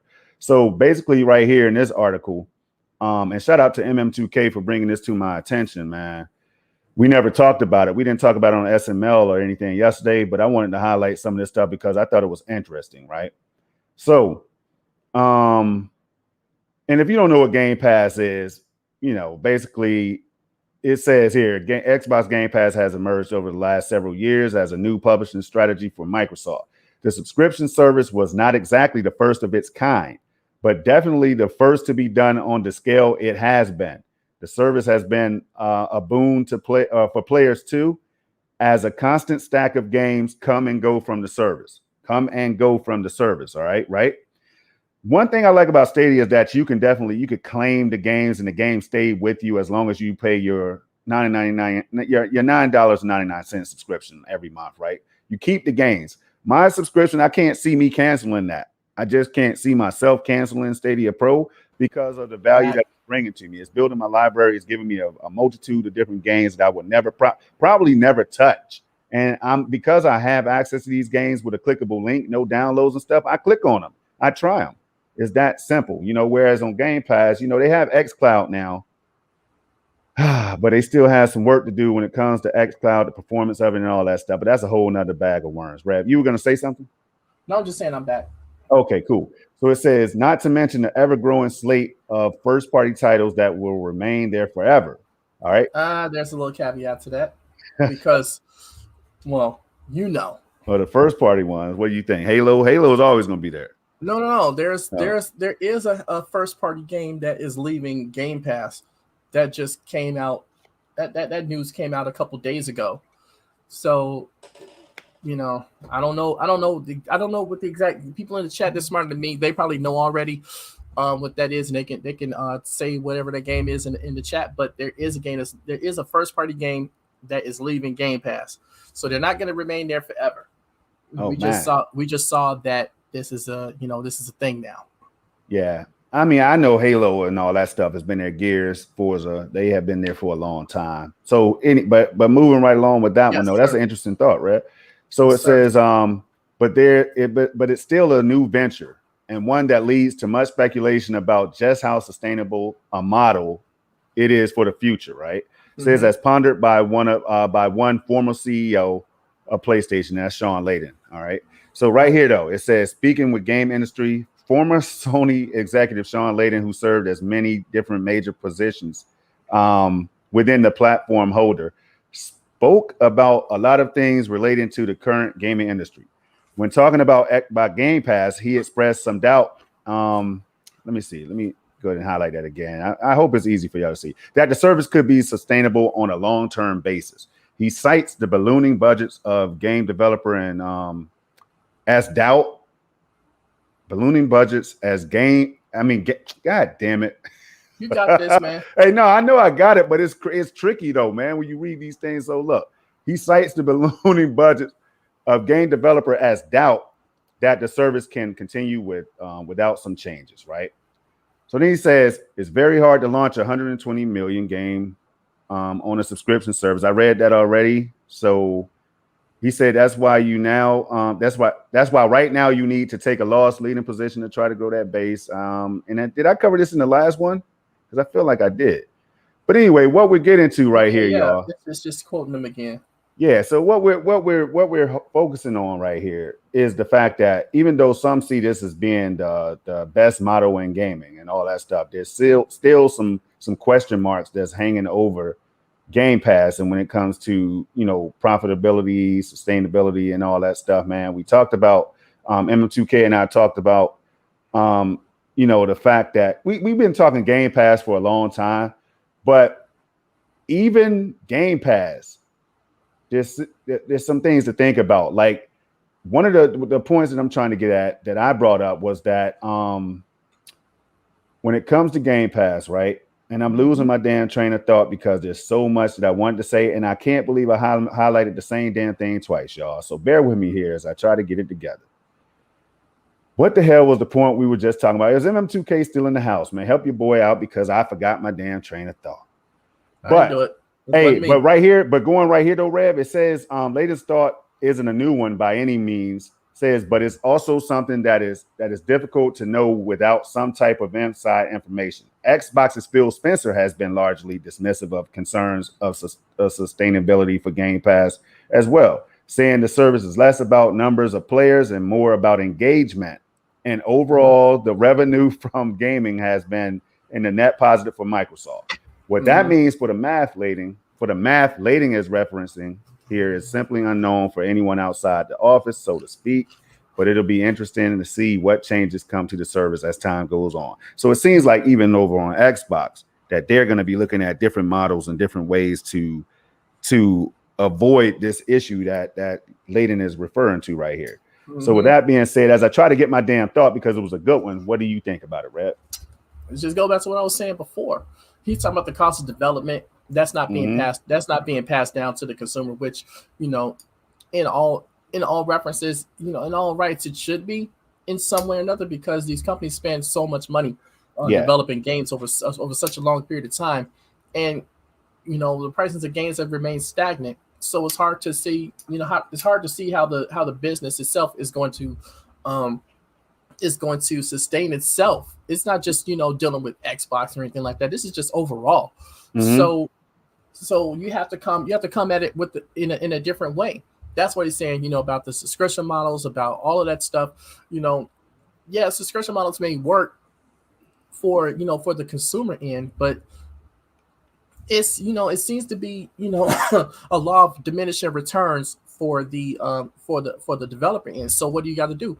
You have to give them more incentive as to the reason why they should be putting their games either within their platform, within a subscription model, or in a digital store, because they have to be able to recoup those losses that they're incurring just because of the money that they spent on developing these games. So you give them more revenue share. Microsoft is doing that. Google is doing that. A lot of other people are doing that. To help them keep the lights on, basically. In this industry, because something's gonna have to change at some point. So that's why you see people. That's why you're seeing these companies getting a little bit away from taking that loss leader model, and start going into more and start pushing more in the digital direction. You Yeah. just there's just we're talking about untold billions of dollars on game development. Untold billions. We Yeah, don't even man. know how much overall games cost to make, just as a development, as just money spent on the development side, right? We're talking Right. like hundreds of billions of dollars that we have no idea how much it really is.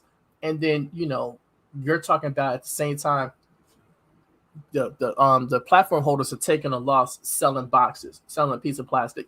They have to pay money up front to get games exclusively to their platform. So then they have to pay for that game. They have to eat losses on selling a box. They have to eat losses on overhead and all of the stuff that they have to do. You see what I'm saying? They're operating in the red when it comes to this stuff. So how are we going to eliminate that end? Mm-hmm. You come with the digital and hybrid digital model, where you don't have so much overhead. You don't have so much need to incur losses from selling a piece of plastic anymore. Yeah. Yeah. This doesn't affect the PC world, because they're just doing this, and they're not dependent on gaming. They're just dependent on the general consumer in general. So when people buy a high end PC, that's not them being sold a PC. These people are putting these pieces together on their own.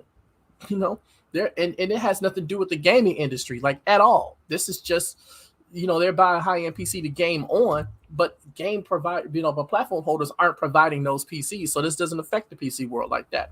But in the console world, these companies are taking huge losses in order to, one, manufacture and develop these things. We're talking about chip shortages. We're talking about, you guys were talking about yesterday with the California thing, banning high-end PCs and stuff. Even though that's not necessarily related that way, but still, there's just so many different things that's happening in the general tech business world that does affect gaming. So all these things are coming together in a way that is forcing these platform holders and other companies, if they're going to be involved in this, to come up with a different way of doing it. And that's why you see cloud gaming being an alternative to all of that. Right. Excellent. Hey, well said, Red. There's one more thing we got before we close out, y'all. One more thing that I definitely wanted to touch on, and that is this right here. Man, I appreciate all of y'all hanging around, rocking with us and the whole time, man. It was so much to cover, and I definitely didn't want to go too far over time, so I got thrown off a little bit. But we're back on track, man. We're going to end it by going to this article right here, though. Boom. All right. So basically, courtesy of PC Gamer, we know PC gamers have their thoughts like everybody else, man. That's what they do. The journalists, these publications, these YouTubers, or whatever, content creators, they all gonna have their opinions, man, and they're not wrong for having them, unless it's just dead wrong. If y'all can get what I'm saying. But here's the thing. So you be back in 2019, again, going back to July 20th, 2019, Ubisoft CEO says cost of porting games to Google Stadia is not that high. All right. These are, I'm bringing this up because we've heard this before. A lot of us have heard this before. People are talking about, it's difficult to port games. Some of that could be true depending on who you are as a developer or a publisher or whatever.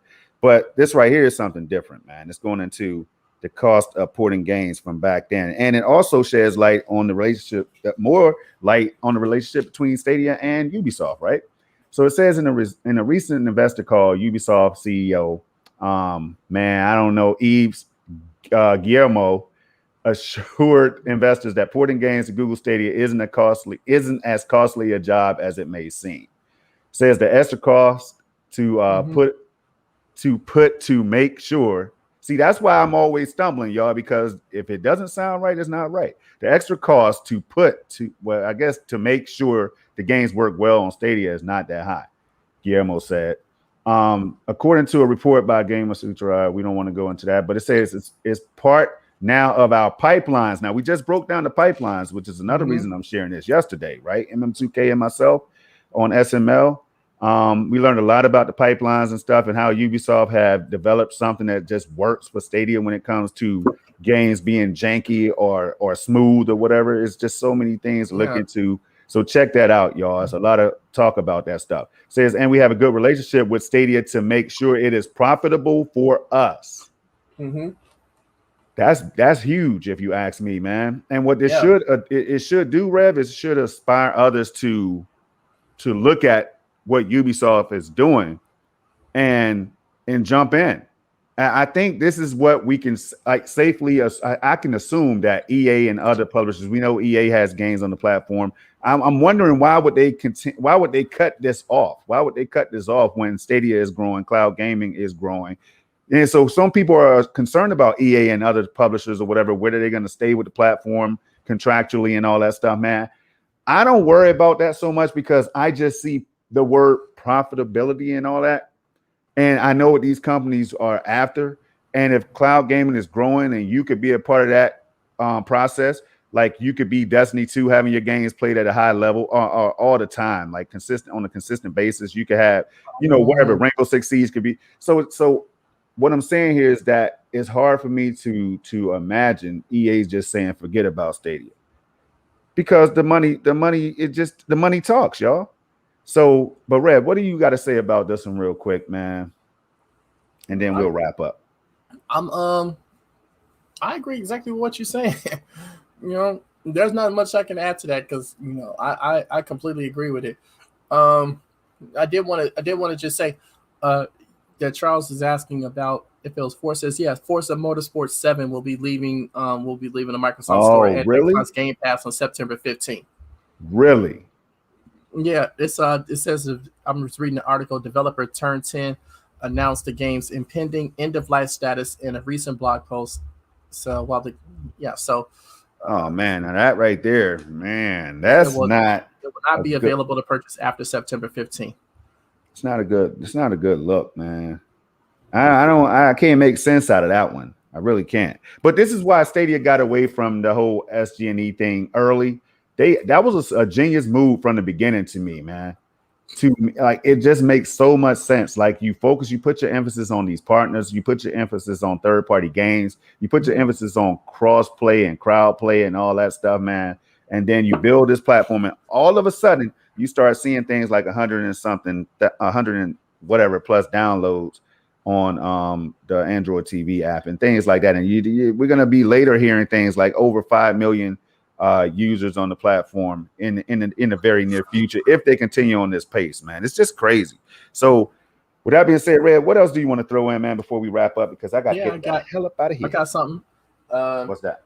Stadia just dropped a new video on their YouTube channel. Says so many games, so little time. Free this month with Stadia Pro. So they basically got a video highlighting all the games that you can claim on Stadia Pro right now, as of August 1st. So there, so if you guys want to go take a look at that, check it out. It's it's pretty interesting. The goofiest.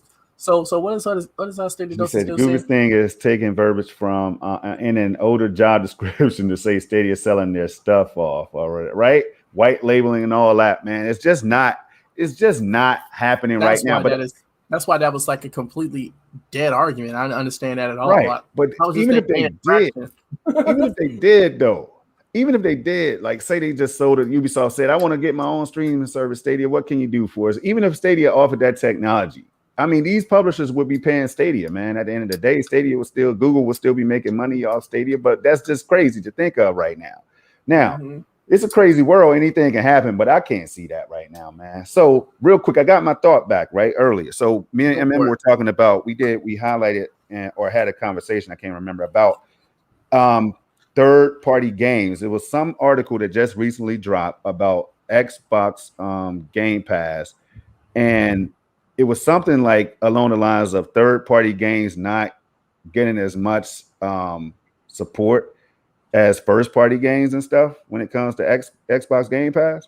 So I just thought about that. You see, so you think about the first-party games like Halo and Forza and Gears and stuff like that. They're gonna be there. A lot of people don't want to buy a console. They'll try xCloud for these games and stuff, right? But again, xCloud has to get on the level of Stadia performance-wise, and then at the same time, you have to figure out a way to make sure that these third-party games are played, because developers, I'm sure, they put their games on all these platforms and services because they want people to play them at the end of the day, unless they just get a large lump sum of money that evens everything out. But cash grabber. Yeah, man, but it was something like that, and it just has me thinking. It doesn't leave a good taste in my mouth, man, because I thought about this a long time ago, Rev. Like, yo, man, what about the third-party game? How are they going to get as much burn if people are signing up to play one or two games, the first-party exclusives like the Halo Infinite or the future games like Hellblade 2 and stuff like that, man? So all of this conversation today has me thinking more about these models and stuff like that. But I hope one thing you all learned today is that Stadia, they've always had a plan. They've always had a vision. They've been executing on that vision, y'all. Believe it or not. I mean, I don't know why. Again, I don't know why the haters can't see it, but they've been rolling these things out. They've been pushing right along. It's business as usual, and I'm loving it all. I'm loving it all, Rev. But is there anything you want to say before you close out? Where can the people find you and all that good stuff, man? Yeah, you can find me on Twitter, as always, at sfounder2019. You'll find me here next week on my channel for the next episode of the Revolutionary Storm. Subscribe to my YouTube channel.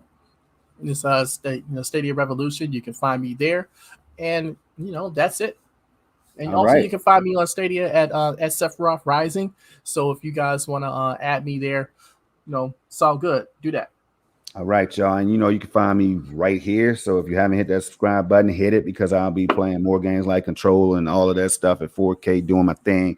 And I'll be on Twitter. You can follow me over at the Nephophiliac over there, man. That's where I'll be chopping it up the most when it comes to Stadia and just interesting news, exciting announcements, and all that stuff, man. But 3 things I need y'all to do, as always, is keep it safe, keep it positive, and keep it gaming. Tune in to Yimi Zhang of Gaming podcast with myself, Snow Bunny, and Rome Rush. Unless something changes, y'all, we're going to be going live at 2 Eastern. So pop on over. Until next time, y'all, let's see. Josh said, hold on one second before we close. I want to see what MM said, right? Hold up. And then Josh and everybody else said, damn, Storm, you just made me realize that, bro. You're absolutely right.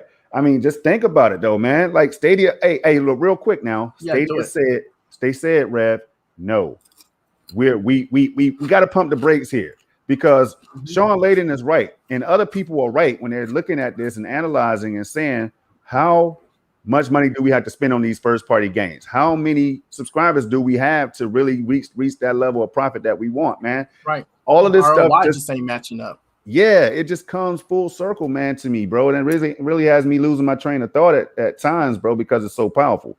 So Stadia doesn't have to worry about that, y'all. It's just now you see why I said what I said from day one when SG&E closed. I said this. It wasn't a good look for the image of Stadia, but at the same time, it was a brilliant move. It was a brilliant move because they will no longer have to worry about the pressure, the shipping, and all that stuff that comes with that. Having an exclusive game that's well received, because exclusive game on Stadia was probably going to get trashed, even if it was the best game in the damn world. Yeah, there's so many things to think about, y'all, when it comes to that. So Torres said, great stream, man. We appreciate each and every one of y'all for stopping through. Man, I don't even know what to say, y'all. Damn, time just goes by so fast, bro. Yes, so fast. So until the next one, let me get these highlights done, and then we're out of here, y'all. Have a good one. Get some games in, because I know I am. All right. Peace. Later, y'all.